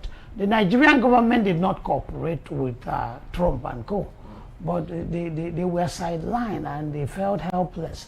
So to claim to be a part of the process, they say, oh, we worked in concert with the US government. We shared the intelligence with them. With all the intelligence you had, what did you do?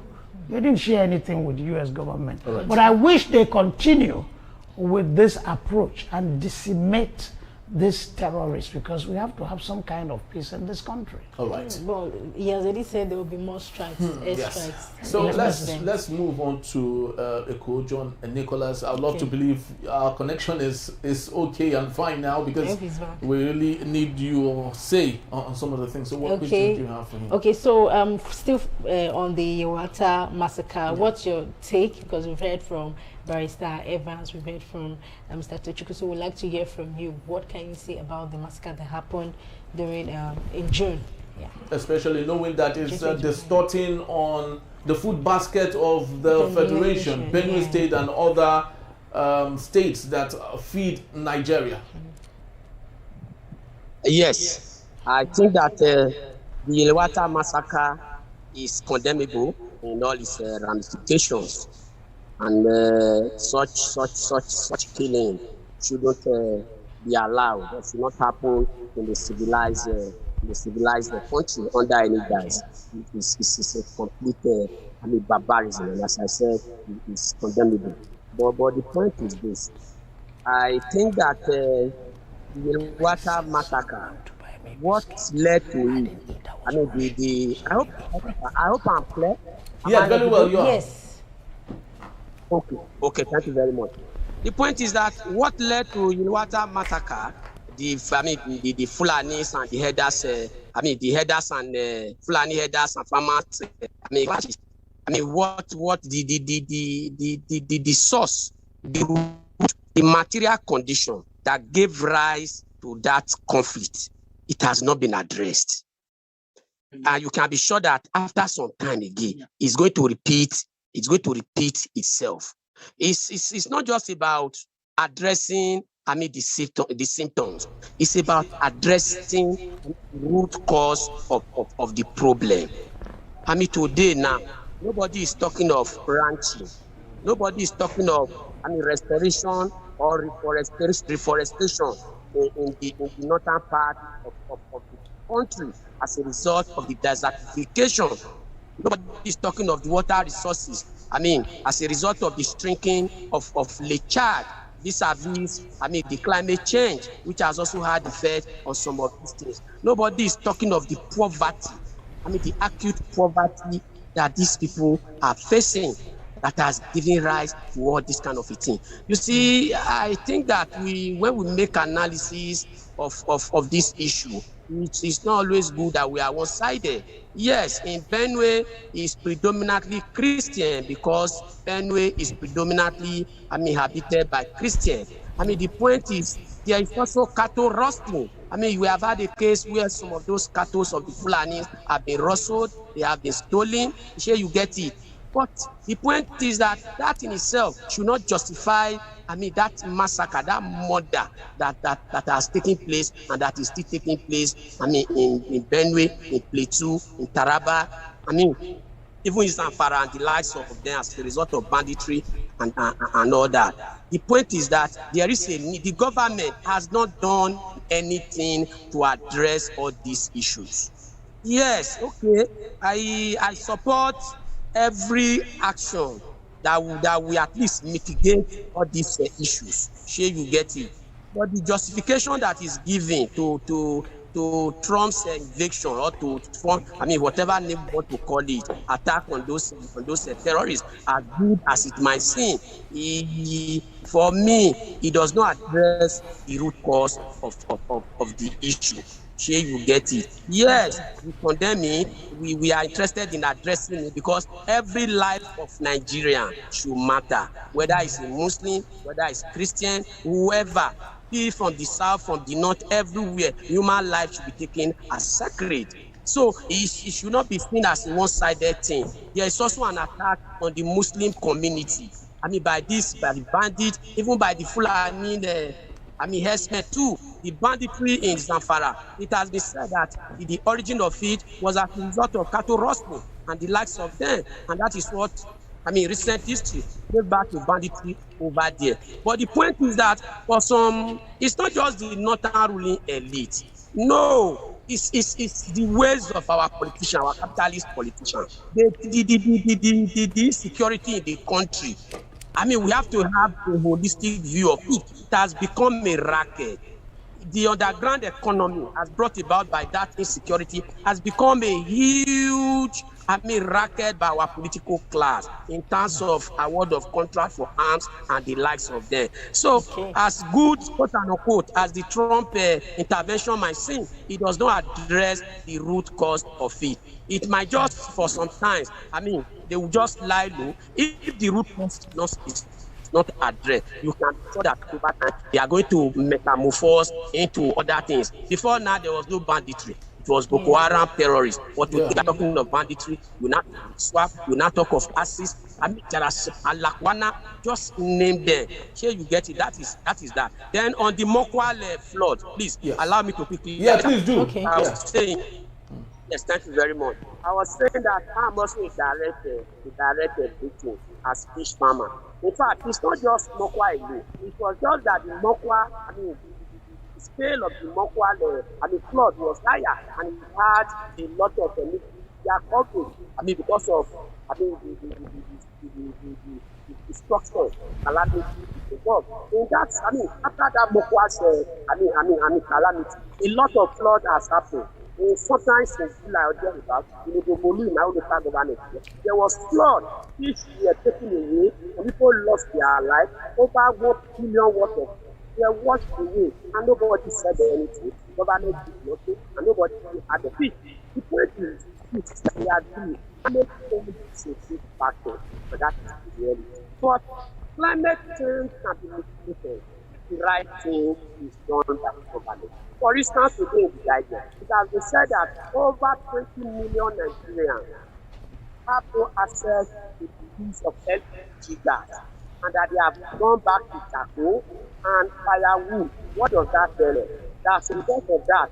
Deforestation of a scale never seen before is happening today in Nigeria. And with the forest zone that is supposed to be prepared in zone layer that is supposed to be prepared and it will spread of climate change. So what happened? And even the basic things the government do, clearing water and things like that, they don't do. And not only that, it's not just about low land or people to evacuate and things like that. Government needs to invest massively in social infrastructure. Government complains sometimes that people are talking out this water. Why would people not talk out this water? When government also invest in housing, programs, low-cost housing schools for people. And there is the house, the archaeological agency, the meteorological agency, they see what they call weather forecast. They get it. And they are expected one expected word that was forecast accurately of the best accuracy weather forecast in the whole world. All right.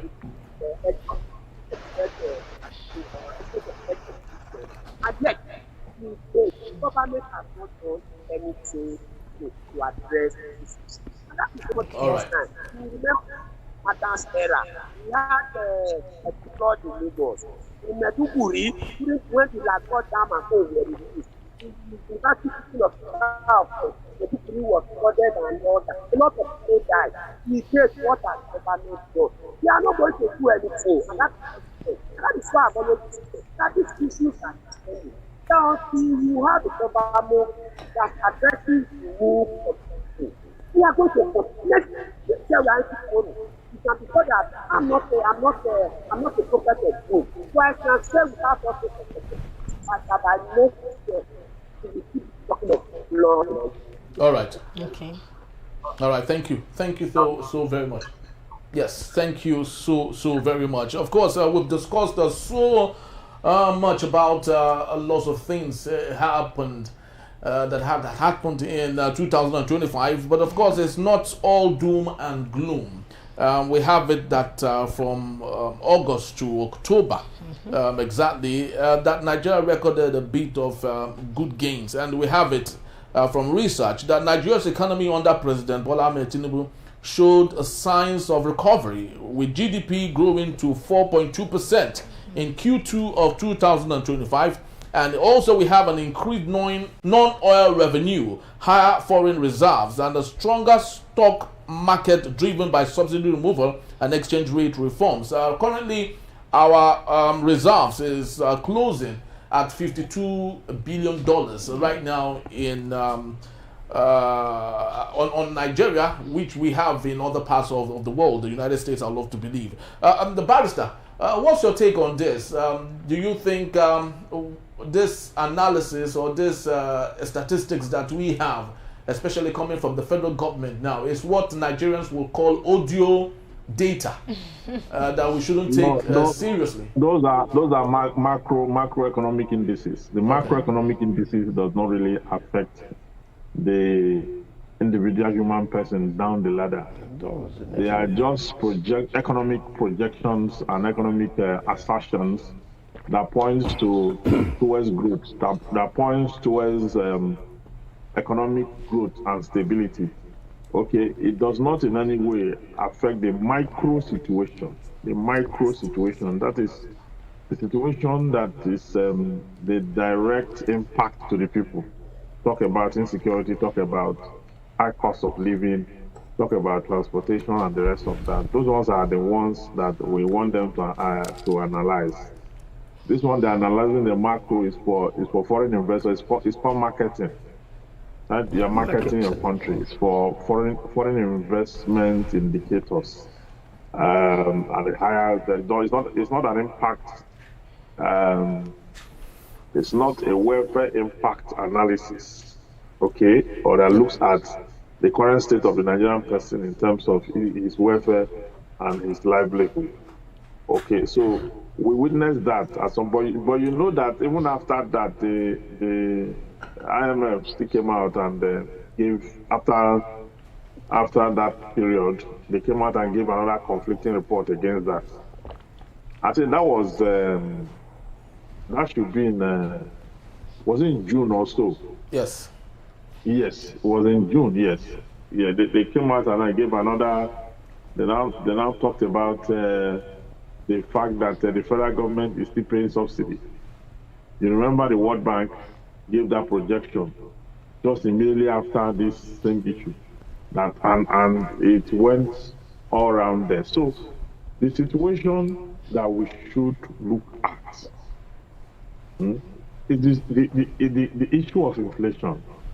The issue of inflation, cost of living, okay, security, medicals, electricity, education, how this is faring as we speak, how the Nigerian person is managing his life around these indices, okay? This other one is how that projection they gave at that time, how well is it today now as we speak? So is this subsisting or it has broken down irretrievably?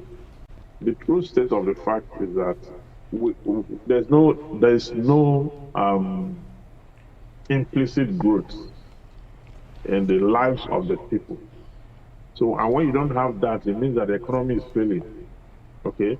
Because the health of the economy is supposed to determine the health of the citizenry in terms of welfare and livelihood and living. Okay? But if what you have is proportionally detached from the physical exhibition and the lives of the people, then you can't already tie it together effectively. Okay? But the economists can give those records and talk about projection, how in the real sense of it, it's not at the macro level that is supposed to be viewed against the people's lifestyle and how they are able to subsist in the midst of these difficulties. All right, very well said. But let's look at this from another vantage point, Etochukwu. I know lots of people might really not be excited on the leadership style of President Bola Tinubu and the effect of some of the things he is doing. He said his leadership style is long-term driven, right? And Nigerians should be patient to see the manifestation of what he has going on. But going back history, this is not the first time. In the 1930s and the 40s, during the Nazi party and Adolf Hitler, they presided over a strong economic Germany, even at war. Okay, today Donald Trump, has stifled its economy as we speak with all the tariffs and so. But people are not looking at Donald Trump like that bad man they should crucify. So don't you think we should at least give President Bola Tinubu some bit of chance to see what he has going on? The American situation is not desperate. People can the majority of Americans are comfortable. Very few are poor and very few are very rich. Like that, the billionaires, Elon Musk, yes. Very few Trump, very few are in that class. The majority are very, very comfortable, buy their cars, buy their homes, go on holiday, and all that. So the American situation might be, cannot be compared to the Nigerian situation. Nigerian situation is an issue of hunger. People are very hungry. And if you go to villages, you see people suffering from kwashiorkor. Kwashiorkor is a case of serious deficiency, nutritional deficiency, that you only see in cases of war. In war, generally, people starve. But to be seeing kwashiorkor in a country like Nigeria, one time, American Foreign Minister, Secretary of State, John Christopher, I think it was, called Nigeria the only oil-rich, the poorest oil-rich country in the world, something like that. So this is the oxymoron, poorest but rich. The contrast is dramatic. And it's because a good chunk of our money has been stolen. A one-time British Prime Minister said that if the money stolen in Nigeria had been stolen from England or Britain, that Britain will cease to be a country. So there's been so much thievery. And whatever the president is doing and is showing some progress on paper is wonderful. I am not an economist and I do not understand the arcane of economics. But my concern is the improvement in the quality of life of the man on the street.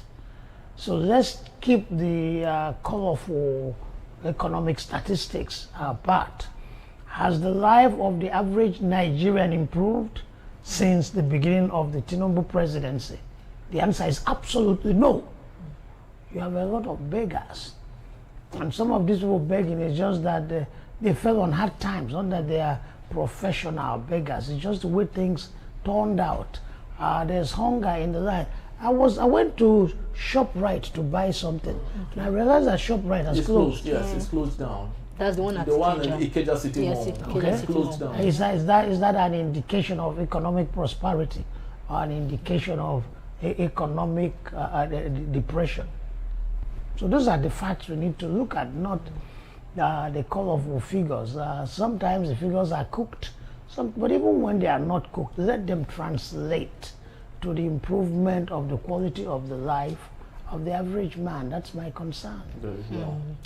Okay, let's take this to Mr. Eko. I would like to hear your take on these, just like my host said, you know, do you think we can still give President Bola Tinubu a chance to, you know, to just keep up with this economy or keep up with our economy? Give President Tinubu a chance to keep up with the economy. What does that mean? To keep up with the economy that is improving, economy that provides food, economy that provides free education, good healthcare system, good road, economies that makes people welfare to be top notch, basic necessity provided. Is that the economy President Tinubu has run that we need to allow him to continue to run it? I don't understand. You see, the point is this: the test of gold is fire. We don't need to be economists. Economic wizard or an economic researcher or professor before we begin to analyze all this data they are giving us, and that the economy grew by so and so %, GDP increased. For the sake of argument, let's even say yes, it does increase, it does improve based on their statistics, their data. Bring it down home to the human life, to the condition of existence of the people, to the existential life of average Nigerian, the workers, the poor people. What is the minimum wage of the Nigerian worker? Up till now, as we are talking, the old minimum wage in some states has not been paid. The 70,000 naira minimum wage today cannot buy a 12.5 kg of cylinder in Nigeria. And you said the economy is growing. People can't feed. School fees has been increased. People are dropping out of school. Your guest in the studio talked of kwashiorkor as a result of malnutrition. Over 18 million children. I'm not sure of that accurate data now. But thousands of millions of people in the north have been reported by the World Food Program to be suffering from acute malnutrition as a result of poor feeding, of food without the necessary nutrient and ration for the people. And the most vulnerable are the children and the women and pregnant women. Is that the economy we want the country to continue to run? The point is this, just as you said in your prologue, that the removal of subsidy, the valuation of the naira, has done more damage to the economy than any other thing. And that is why on our own part, as a socialist, as Marxist, as a workers' activist, we don't just analyze. We go further to demand that there is a need for a total reversal of all these anti-poor policies of the government. They are still planning to increase our burden. They want to tax the poverty now. People who are poor, they want to tax it, even when they are unable to tell us accountably what they have used the money.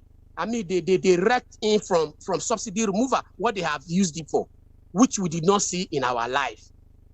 Is that the kind of economy we want them to continue to run? The point is this: we cannot continue the way we are. And President Tinubu has subscribed to IMF and World Bank economic policies. Is their dictated neoliberal economic program that is implementing. And as long as he continues to implement all these anti-poor policies, this suffering, this level of hopelessness, cost of living crisis, rent, high rent, everything will continue. We were talking of the time of America of 1930 and 1940s and the likes of them. Don't forget, after the Second World War, and as a result of the incursion of the USSR to various countries and the workers' movement all over the world, protests and everything like that, the US and Britain they were forced to begin to invest public funds in social services under the Roosevelt government. I mean, that was during the New Deal. So in order to stem off, socialism or communism, as you might call it, from the USSR. It was during that era, a lot of investment were made in America, in Europe, and don't forget, after the Germany, emerged from the war, there was what they call Marshall Plan, as directed by the US, where public funds were massively, invested in Europe and in Germany. It was the carryover of that led to the welfareist program of the Awolowo's government and Azikiwe and the likes of them, where they invested in social services. We had education that was free. The man in the studio was talking of when Nigerian university was top notch, where foreigner will come and attend school in Nigeria. The university teaching hospital, the university teaching college, university teaching college, that is now UCH. It was said that even the royal family from Saudi Arabia, they came there for treatment. And that hospital was meant to serve the whole of West Africa. This very year we are talking of, don't forget, that same teaching hospital was in darkness for more than 3 months as a result of electricity failure, because that facility, that college could not pay for the high cost of electricity, and it was in darkness. It took the protest of the students before there was semblance of sanity there, and yet electricity failure still remained a constant decimal in that institution, just like in every other facet of the economy. Electricity is nowhere. Government is. He said that if you want to know the development of how country develop in terms of production, you look at their use of steel. Today, Ajakuta steel is still lying fallow, occupied by reptile.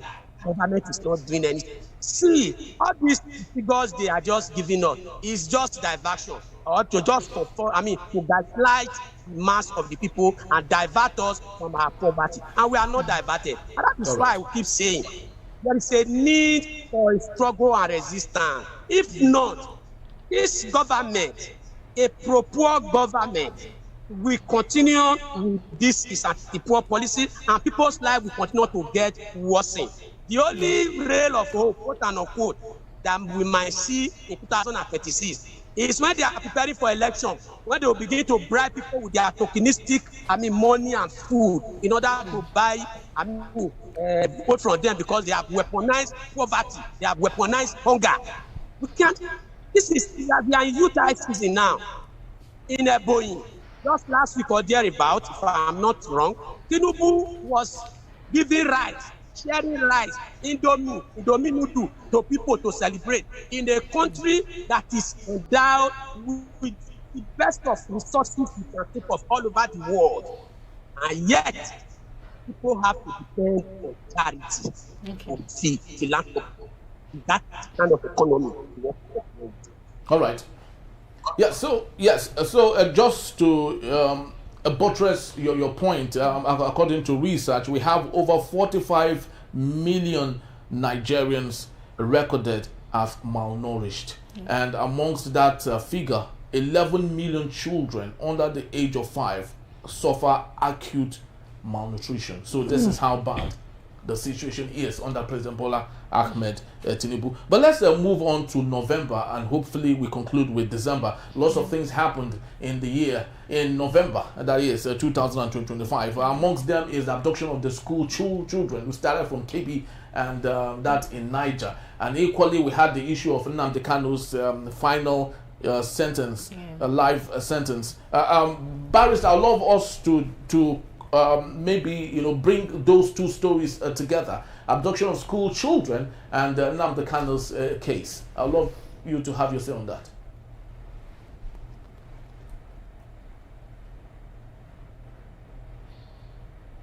The barrister, are you still there?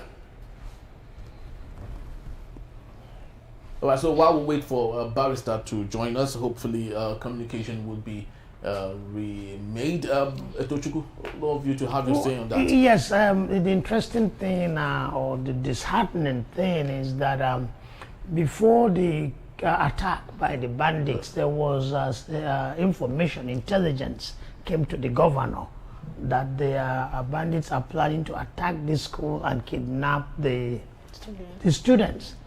And the governor got the soldiers to the school. But just before the bandits struck, the soldiers withdrew. So it tells you about this complicity of the security apparatus in kidnapping and in banditry. They work hand in hand. So who withdrew the soldiers from the school? The withdrawal of the soldiers from the school enabled the bandits to kidnap the children. And it's all part of the same thing. That's why I welcome, and most Nigerians welcome, the U.S. involvement in this matter. Let them continue with the strikes and strike and strike and strike the daylight out of these murderous barbarians. We are sick and tired of them. And if nothing is done on a grand scale, this will continue because the House of Fulanese has a grand design to take over Nigeria politically and Islamize Nigeria. You had statements by people like Ahmadu Bello, former Northern Premier of Northern Nigeria, that say that Nigeria is the estate of our great-grandfather Ottoman Damfodio. We will hold the Middle Belterners as, I did say the word is as slaves or something like that, I'm not putting verbatim, and make it that the Southerners can never rule themselves. We will always continue to rule them. That was said in the 1960s, a few days after independence. But nobody gave blood, nobody gave body, nobody gave muscle, nobody gave energy and action to that word as much as President Muhammad Buhari. Buhari used the resources of the federal government to advance that political and religious domination of Nigeria by the Fulanese. On Nnamdi Kanu's imprisonment, on February, I think it was 24, 1966, a man called Adakaboro, with his followers, declared what is presently Rivers State and Bayelsa State, the two states, declared them the Republic of Niger Delta. Ironsi was the head of state as of then, and Ojukwu was the governor of Eastern Region. The two men, the federal government, led by Ironsi, in concert with the regional government, led by Ojukwu, fought Adakaboro, defeated him, captured him and his men, and jailed them and sentenced them to death. Okay? So there's nothing unusual in Nigeria. Actually, the history of Nigeria has established the precedents that a secessionist agitator can be sentenced to death. Okay. So sentencing Nnamdi Kanu to life imprisonment is not outlandish by our president. The precedents already established. To Nnamdi Kanu, as far as I'm concerned, was deserving of punishment, was convicted, and is now in jail. That's normal to me. He has legal options. He can seek recourse. He can go for appeal and all that. But to me, it's not a big deal. Right. The man fought against the unity of Nigeria. The Constitution avows the indivisibility of one Nigeria. So if you go against the Constitution, you're breaking a law. He broke a law, he was arrested, prosecuted, and jailed. It's all normal. All right. I would love to know if a barrister is still here with us. Have you joined us, barrister? Hello? Yes, I'm here. Okay, beautiful. I'm here. Yes, so barrister, I'd love you to have your say on this Nnamdi Kanu's issue. It happened in November.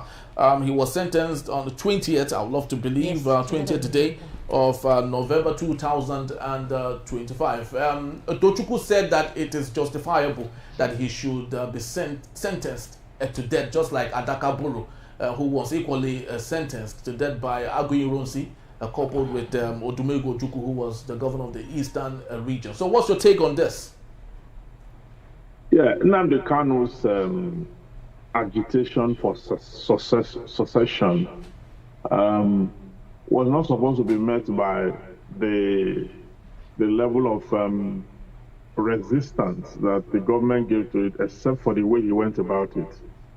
Because if you look at the African Charter on Women and People's Rights, it captures the fact that people within which Nigeria is a signatory to, by the way, people can self-determine, okay, and can start a process for secession, okay, except that the process outlined by the African Charter of Human Rights has nothing to do with violence and has nothing to do with forceful takeover and expression of grave violence and the rest of that. So it's not there.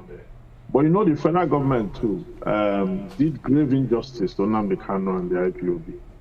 First in 2017, when at the heat of the Boko Haram attacks and the killings across the country, the federal government proscribed IPOB and call it a terrorist organization. At that time, just after then they got the Tucano jet. They couldn't get the Tucano jet because even when they applied for it, the United States asked the federal government to go first and label the bandits as terrorists, make that declaration and gazette same before they can get it. But they were quick to proscribe IPOB. IPOB had just an organization then that was going about its business without carrying arms and ammunition and the rest of that. So you can see that as that runs through. Now, when Nnamdi Kanu was finally arrested, he was in detention for a very long time. And one of the lawmakers from the East, Abaribe, stood as surety for Nnamdi Kanu when he was granted bail. Now, while he was granted bail, he was in his hometown, okay, when the Nigerian military invaded his village, killed his parents, killed his family members and a lot of persons through the Operation Python dance, you know, and he escaped. He escaped. He was seen in some places and other. After some time, the federal government did, led by the Melanie that is now in detention, orchestrated a way to get him, and he was arrested in Kenya, kidnapped, abducted, and extraordinarily renditioned to Nigeria in ways that are inimical to international laws, contrary to the principles that govern international laws and extradition. Okay, brought to Nigeria and was now labeled as someone who jumped bail. Okay, which was not true, which was wrong, because he didn't jump bail. You understand? I'm stating the facts the way it is. Okay, he was unjustly treated. His human right was violated, and he was left in utter distress. The case had to start de novo, even when the Court of Appeal had made expression that he be released. The federal government went on appeal, and in that appeal, the Supreme Court stated it clearly that it was irresponsible for the army to go and invade his premises when he was in bail and all that, and kill people and the rest of that. That was irresponsible. That the extraordinary rendition from Kenya was against the law. Okay? And then the charges preferred against him at that time when he was brought back were charges of events that the government even alluded to the fact that those offenses were committed outside Nigeria. But they persisted and amended the charge sheet. They amended the charge sheet twice, and then the Court of Appeal struck it out. When the Court of Appeal struck out the case, at that point, the federal government went to the Supreme Court, and the Supreme Court ordered that the trial starts de novo. Then that matter left the Court of Justice Binta Nyako, and was now assigned to Justice James Omotosho of the Federal High Court, Abuja, who now had to, the Nnamdi Kanu was now rearranged, okay? And trial went on to the point where he was to enter his defense. He didn't enter his defense, he took over his case by himself to administer unwittingly. And so the prosecution's case stood because there was no defense against the case of the prosecution in the matter under reference. In criminal proceedings, you are supposed to prove your case beyond reasonable doubt. The defendant, by the Constitution, is given adequate time and facility to prepare for his case. Adequate time and facility was given, but unfortunately, no defense was put forth because Nnamdi Kanu filed a preliminary objection. As at the time the court was set to write the judgment and deliver same, he filed a preliminary objection. But the preliminary objection was not heard. That preliminary objection ought to have been heard because preliminary objection can be filed at any point in time.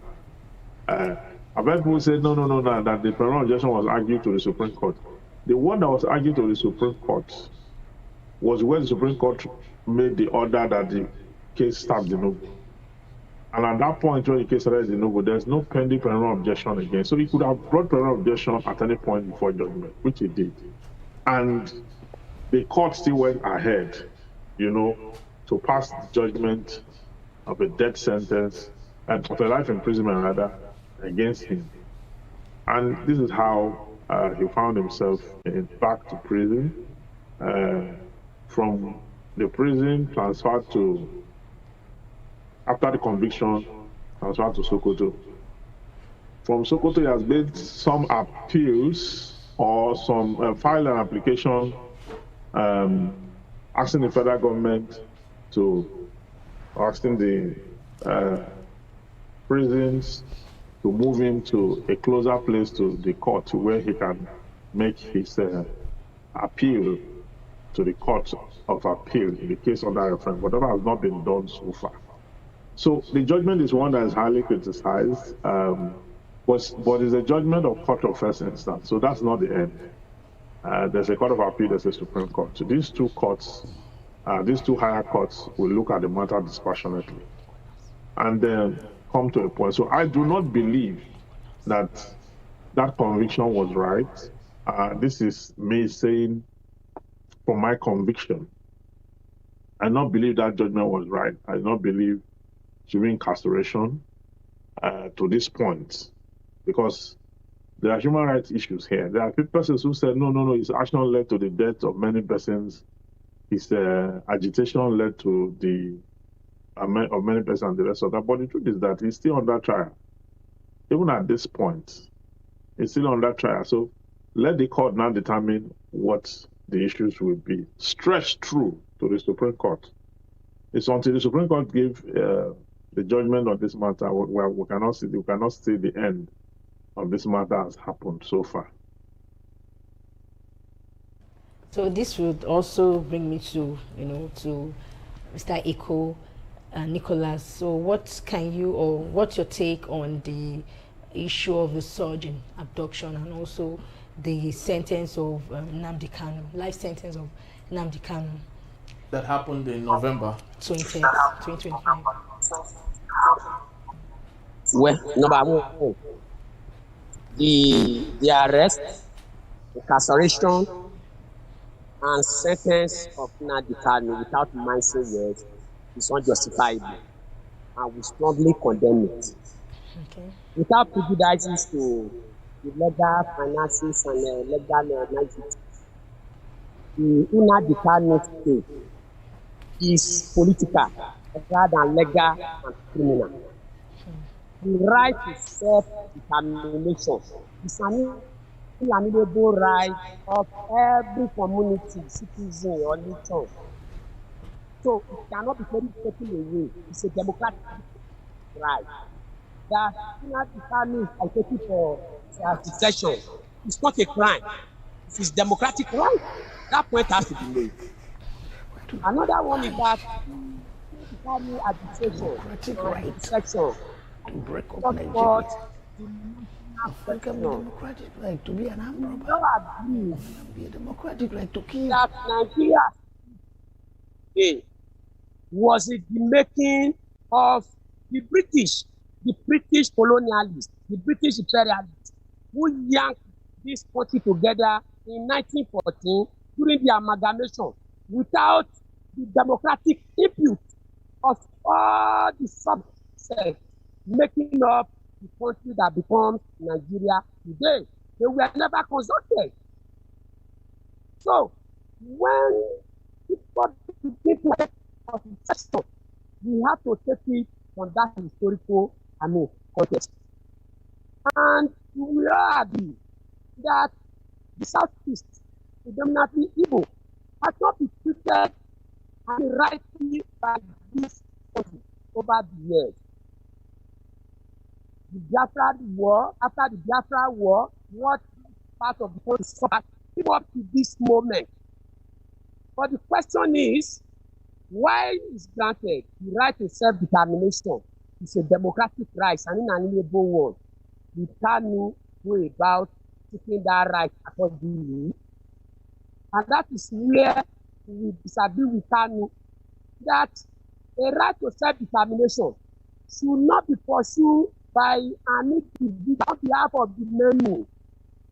We expected that there should be a referendum to find out from the ordinary mass of the Igbo people if they are actually ready to secede from the country, regardless of the reasons they want to put forth.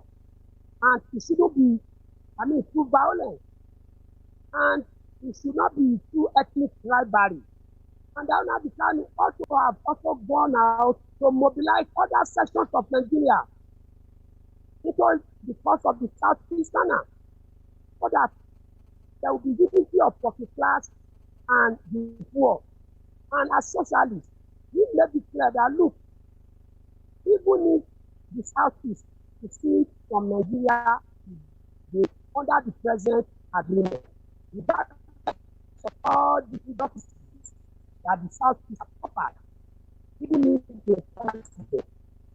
The point is that the way the system is present on, and if that succeeded in the Southeast of the Africa, is still run under the same capitalist system to meet the needs for the profit of the few against the needs of the mass of the people, that there's nothing that is of the way things are currently run present. That Nnamdi Kanu has been jailed today is still part of the ongoing erosion of democratic rights, mounting of freedom of association and expression by the tyrannic Tinubu's government. Convicting Nnamdi Kanu is to send a signal to every activist, to every agitator, every dissenter that want to go against Tinubu's anti-post policies. And that is why we are demanding that Nnamdi Kanu has to be released unconditionally, and that the right to self-determination is a right that is not taken away from anybody. I am not a lawyer, but I'm happy the lawyer told us that in the UN Charter of the universal right of human whatever, I don't know what it's called now, that is embedded in that law. The right to self-determination is inalienable, and somebody should not be jailed on that basis. And don't even forget, during the end of bad governance protest, Lenny and Michael Lenny and the 10 of them, we were jailed. We were arrested, incarcerated, and they were tried on the basis of wanting to divide Nigeria, on the basis of terrorism, on the basis of acts of inciting the public to create a division within or disaffection within the country.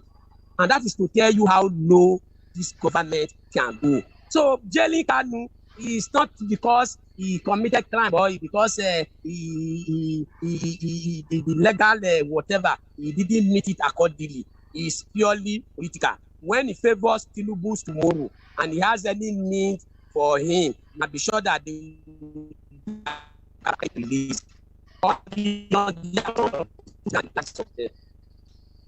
This Remember the Chibok case, the girl and the likes of that is how worse the insecurity has become. I mean, the most annoying thing in all this and the most pathetic thing is the fact that this government under Tinubu actually contested or ruled power on the basis of wanting to fight insecurity, just like his predecessor Buhari government did. And during Jonathan's era, they were the first front, condemning insecurity during that failed Jonathan's government. And it makes believe that when they come to power, they are going to resolve the issue of insecurity. What was not as 10, and now West has to come in to start helping. And that. Okay. All right, thank you so very much. We do not have so much time. We've spent close to an hour plus, doing this review, and I think we have to draw the content right now. But just before we do that, Tochukwu, you were really you were going on what Nicholas was talking about. He said democratic rights of Nnamdi Kanu and lots of things. And while he was stating that, I was actually going through the historical facts of Isaac Adakaburu, like you rightly said, and how that he formed his little group, hoping that the Niger Delta, would succeed from Nigeria. And that was opposed by Aguirre and Ojukwu. Sadly, Ojukwu, who opposed the succession of Adakaburu, went ahead to equally succeeding, desiring to succeed. Expecting an applause from the federal government. Which was met yet again by the same federal government against it. But I'd love you to have your say on that, and let's conclude. If we take a look at 2026, what's your expectation from what we have talked about? He talked about self-determination. Yes. People mix that up. Self-determination, already we have self-determination. It's not a foreign power determining for us, like the British determined for us during the era of colonialism. Don't we make our choices? Don't we elect our officials? We democrats, don't we run our government, express ourselves and get the government to listen to us, at least technically. So secession is not self-determination. The southern U.S. wanted to secede. Why did the federal government of the U.S. then not respect their right for self-determination? They attacked them, fought them, and defeated them. In Congo, secession led to a war.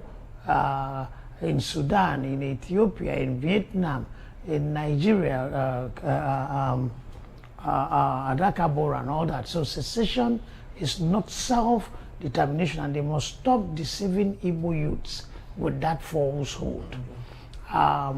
If the British contraption called Nigeria is illegal, or if you believe it's time for Nigeria to disintegrate, some say the agreement was for 100 years, which I don't believe.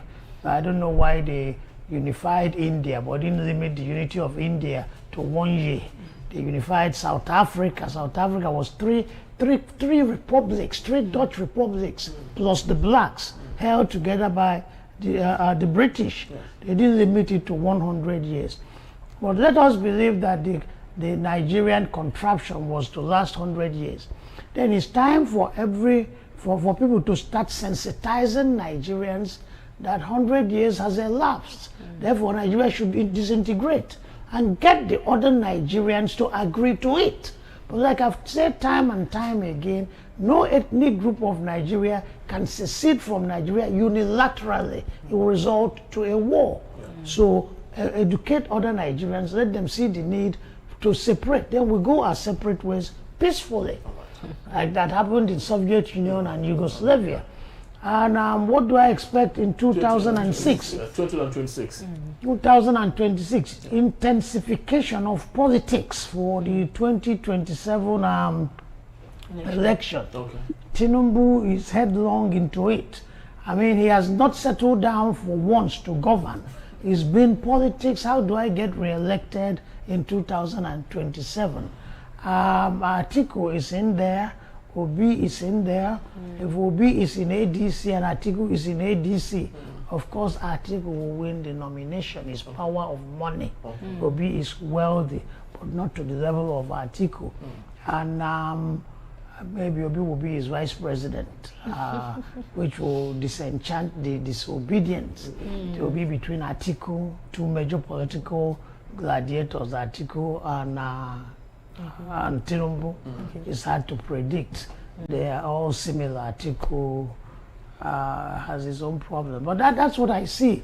The economy might not improve so much because a lot of emphasis will go into politics. A lot of money will be channeled into politics, and it will just be this economic crush on the average Nigerian. People will get poorer, people will get hungrier, people will get more, there will be more homelessness and all that and all that. That's what I see. All right, Barrister Barnes Ofeli, what's your take on 2026 as we draw the curtain? Yeah, for 2026, I want to remind politicians that while they politic in 2026, for 2027, they should remember that there's governance. They should not throw the economy into shambles further by politicking. Okay? And for the electors, don't collect money to sell your vote upfront. Stop collecting money to sell your vote at any point in time. You see this poverty that is ravaging Nigeria. If you continue to ravage Nigeria until you learn to apply dignity to your human person, do not collect gratification just so you can vote people to come to office. You can live the way you are living, okay? The traditional rulers are hereby called to order to stop deceiving their subjects with endorsing politicians that you know they will not do anything to serve the community. You deceive your people to vote for them. Pastors, churches, mosques, religious institutions, marketplaces. When you know you have a crook, a thief, as a politician, and you go mobilize people for them just so that you can get paid and the rest of that, you are working against your prayers. You are working against your dreams. Even if you finish doing all this nonsense, when you go, your children will still suffer for it. So we should be able to live decently. Resist all forms of temptation, pecuniary temptation, in exchange for our civic responsibilities. We should do away with it. Okay? And we should brace up for 2026. It's going to be a great year. Positively, we should go into 2026 with high energy. Okay? Nigeria will be getting into 2026 before we hear. But no matter what the case is, eventually every country will get into 2026. There's a country that is almost close to getting into 2026 now. There's this country that used to get into 2026 before any other, the next year before any other country. Yeah. I think they're already at the verge. They're already at the verge of that now. Yes, exactly. Okay. Yes, they're already at the verge of that as we speak. So depending on your location, let's get into 2026 prayerfully, and let us do the right thing at all times. Nigeria is a country of particular concern as we speak. Okay, let us work assiduously to take down that toga, to take down that label. It's not a good label, so that they can open up the world again to us, to go to wherever we want to go to, at any point we want to go to it, and then God bless the Federal Republic of Nigeria. Thank you so very much. It's so important that we bring down that black coat that has marked us so well. A white American was stating that his wife that he married might never see the opportunity of visiting him ever in America. And the reason is because of the blanket measure by Donald Trump, stating that nobody can make himself or herself into the United States because of the restriction that he has given to us. It's actually so sad that we're having this in 2025 when the whole world is open. Our next door neighbor, Ghana, still enjoy a bit of freedom. Yes, from the United States and other parts of the world, but we do not have it yet. And we hope that we will in the future equally have that. I hope Mr. John is still with us, but just before we get to him, let's just take a quick break and we'll be right back. Please don't go anywhere. Stay tuned.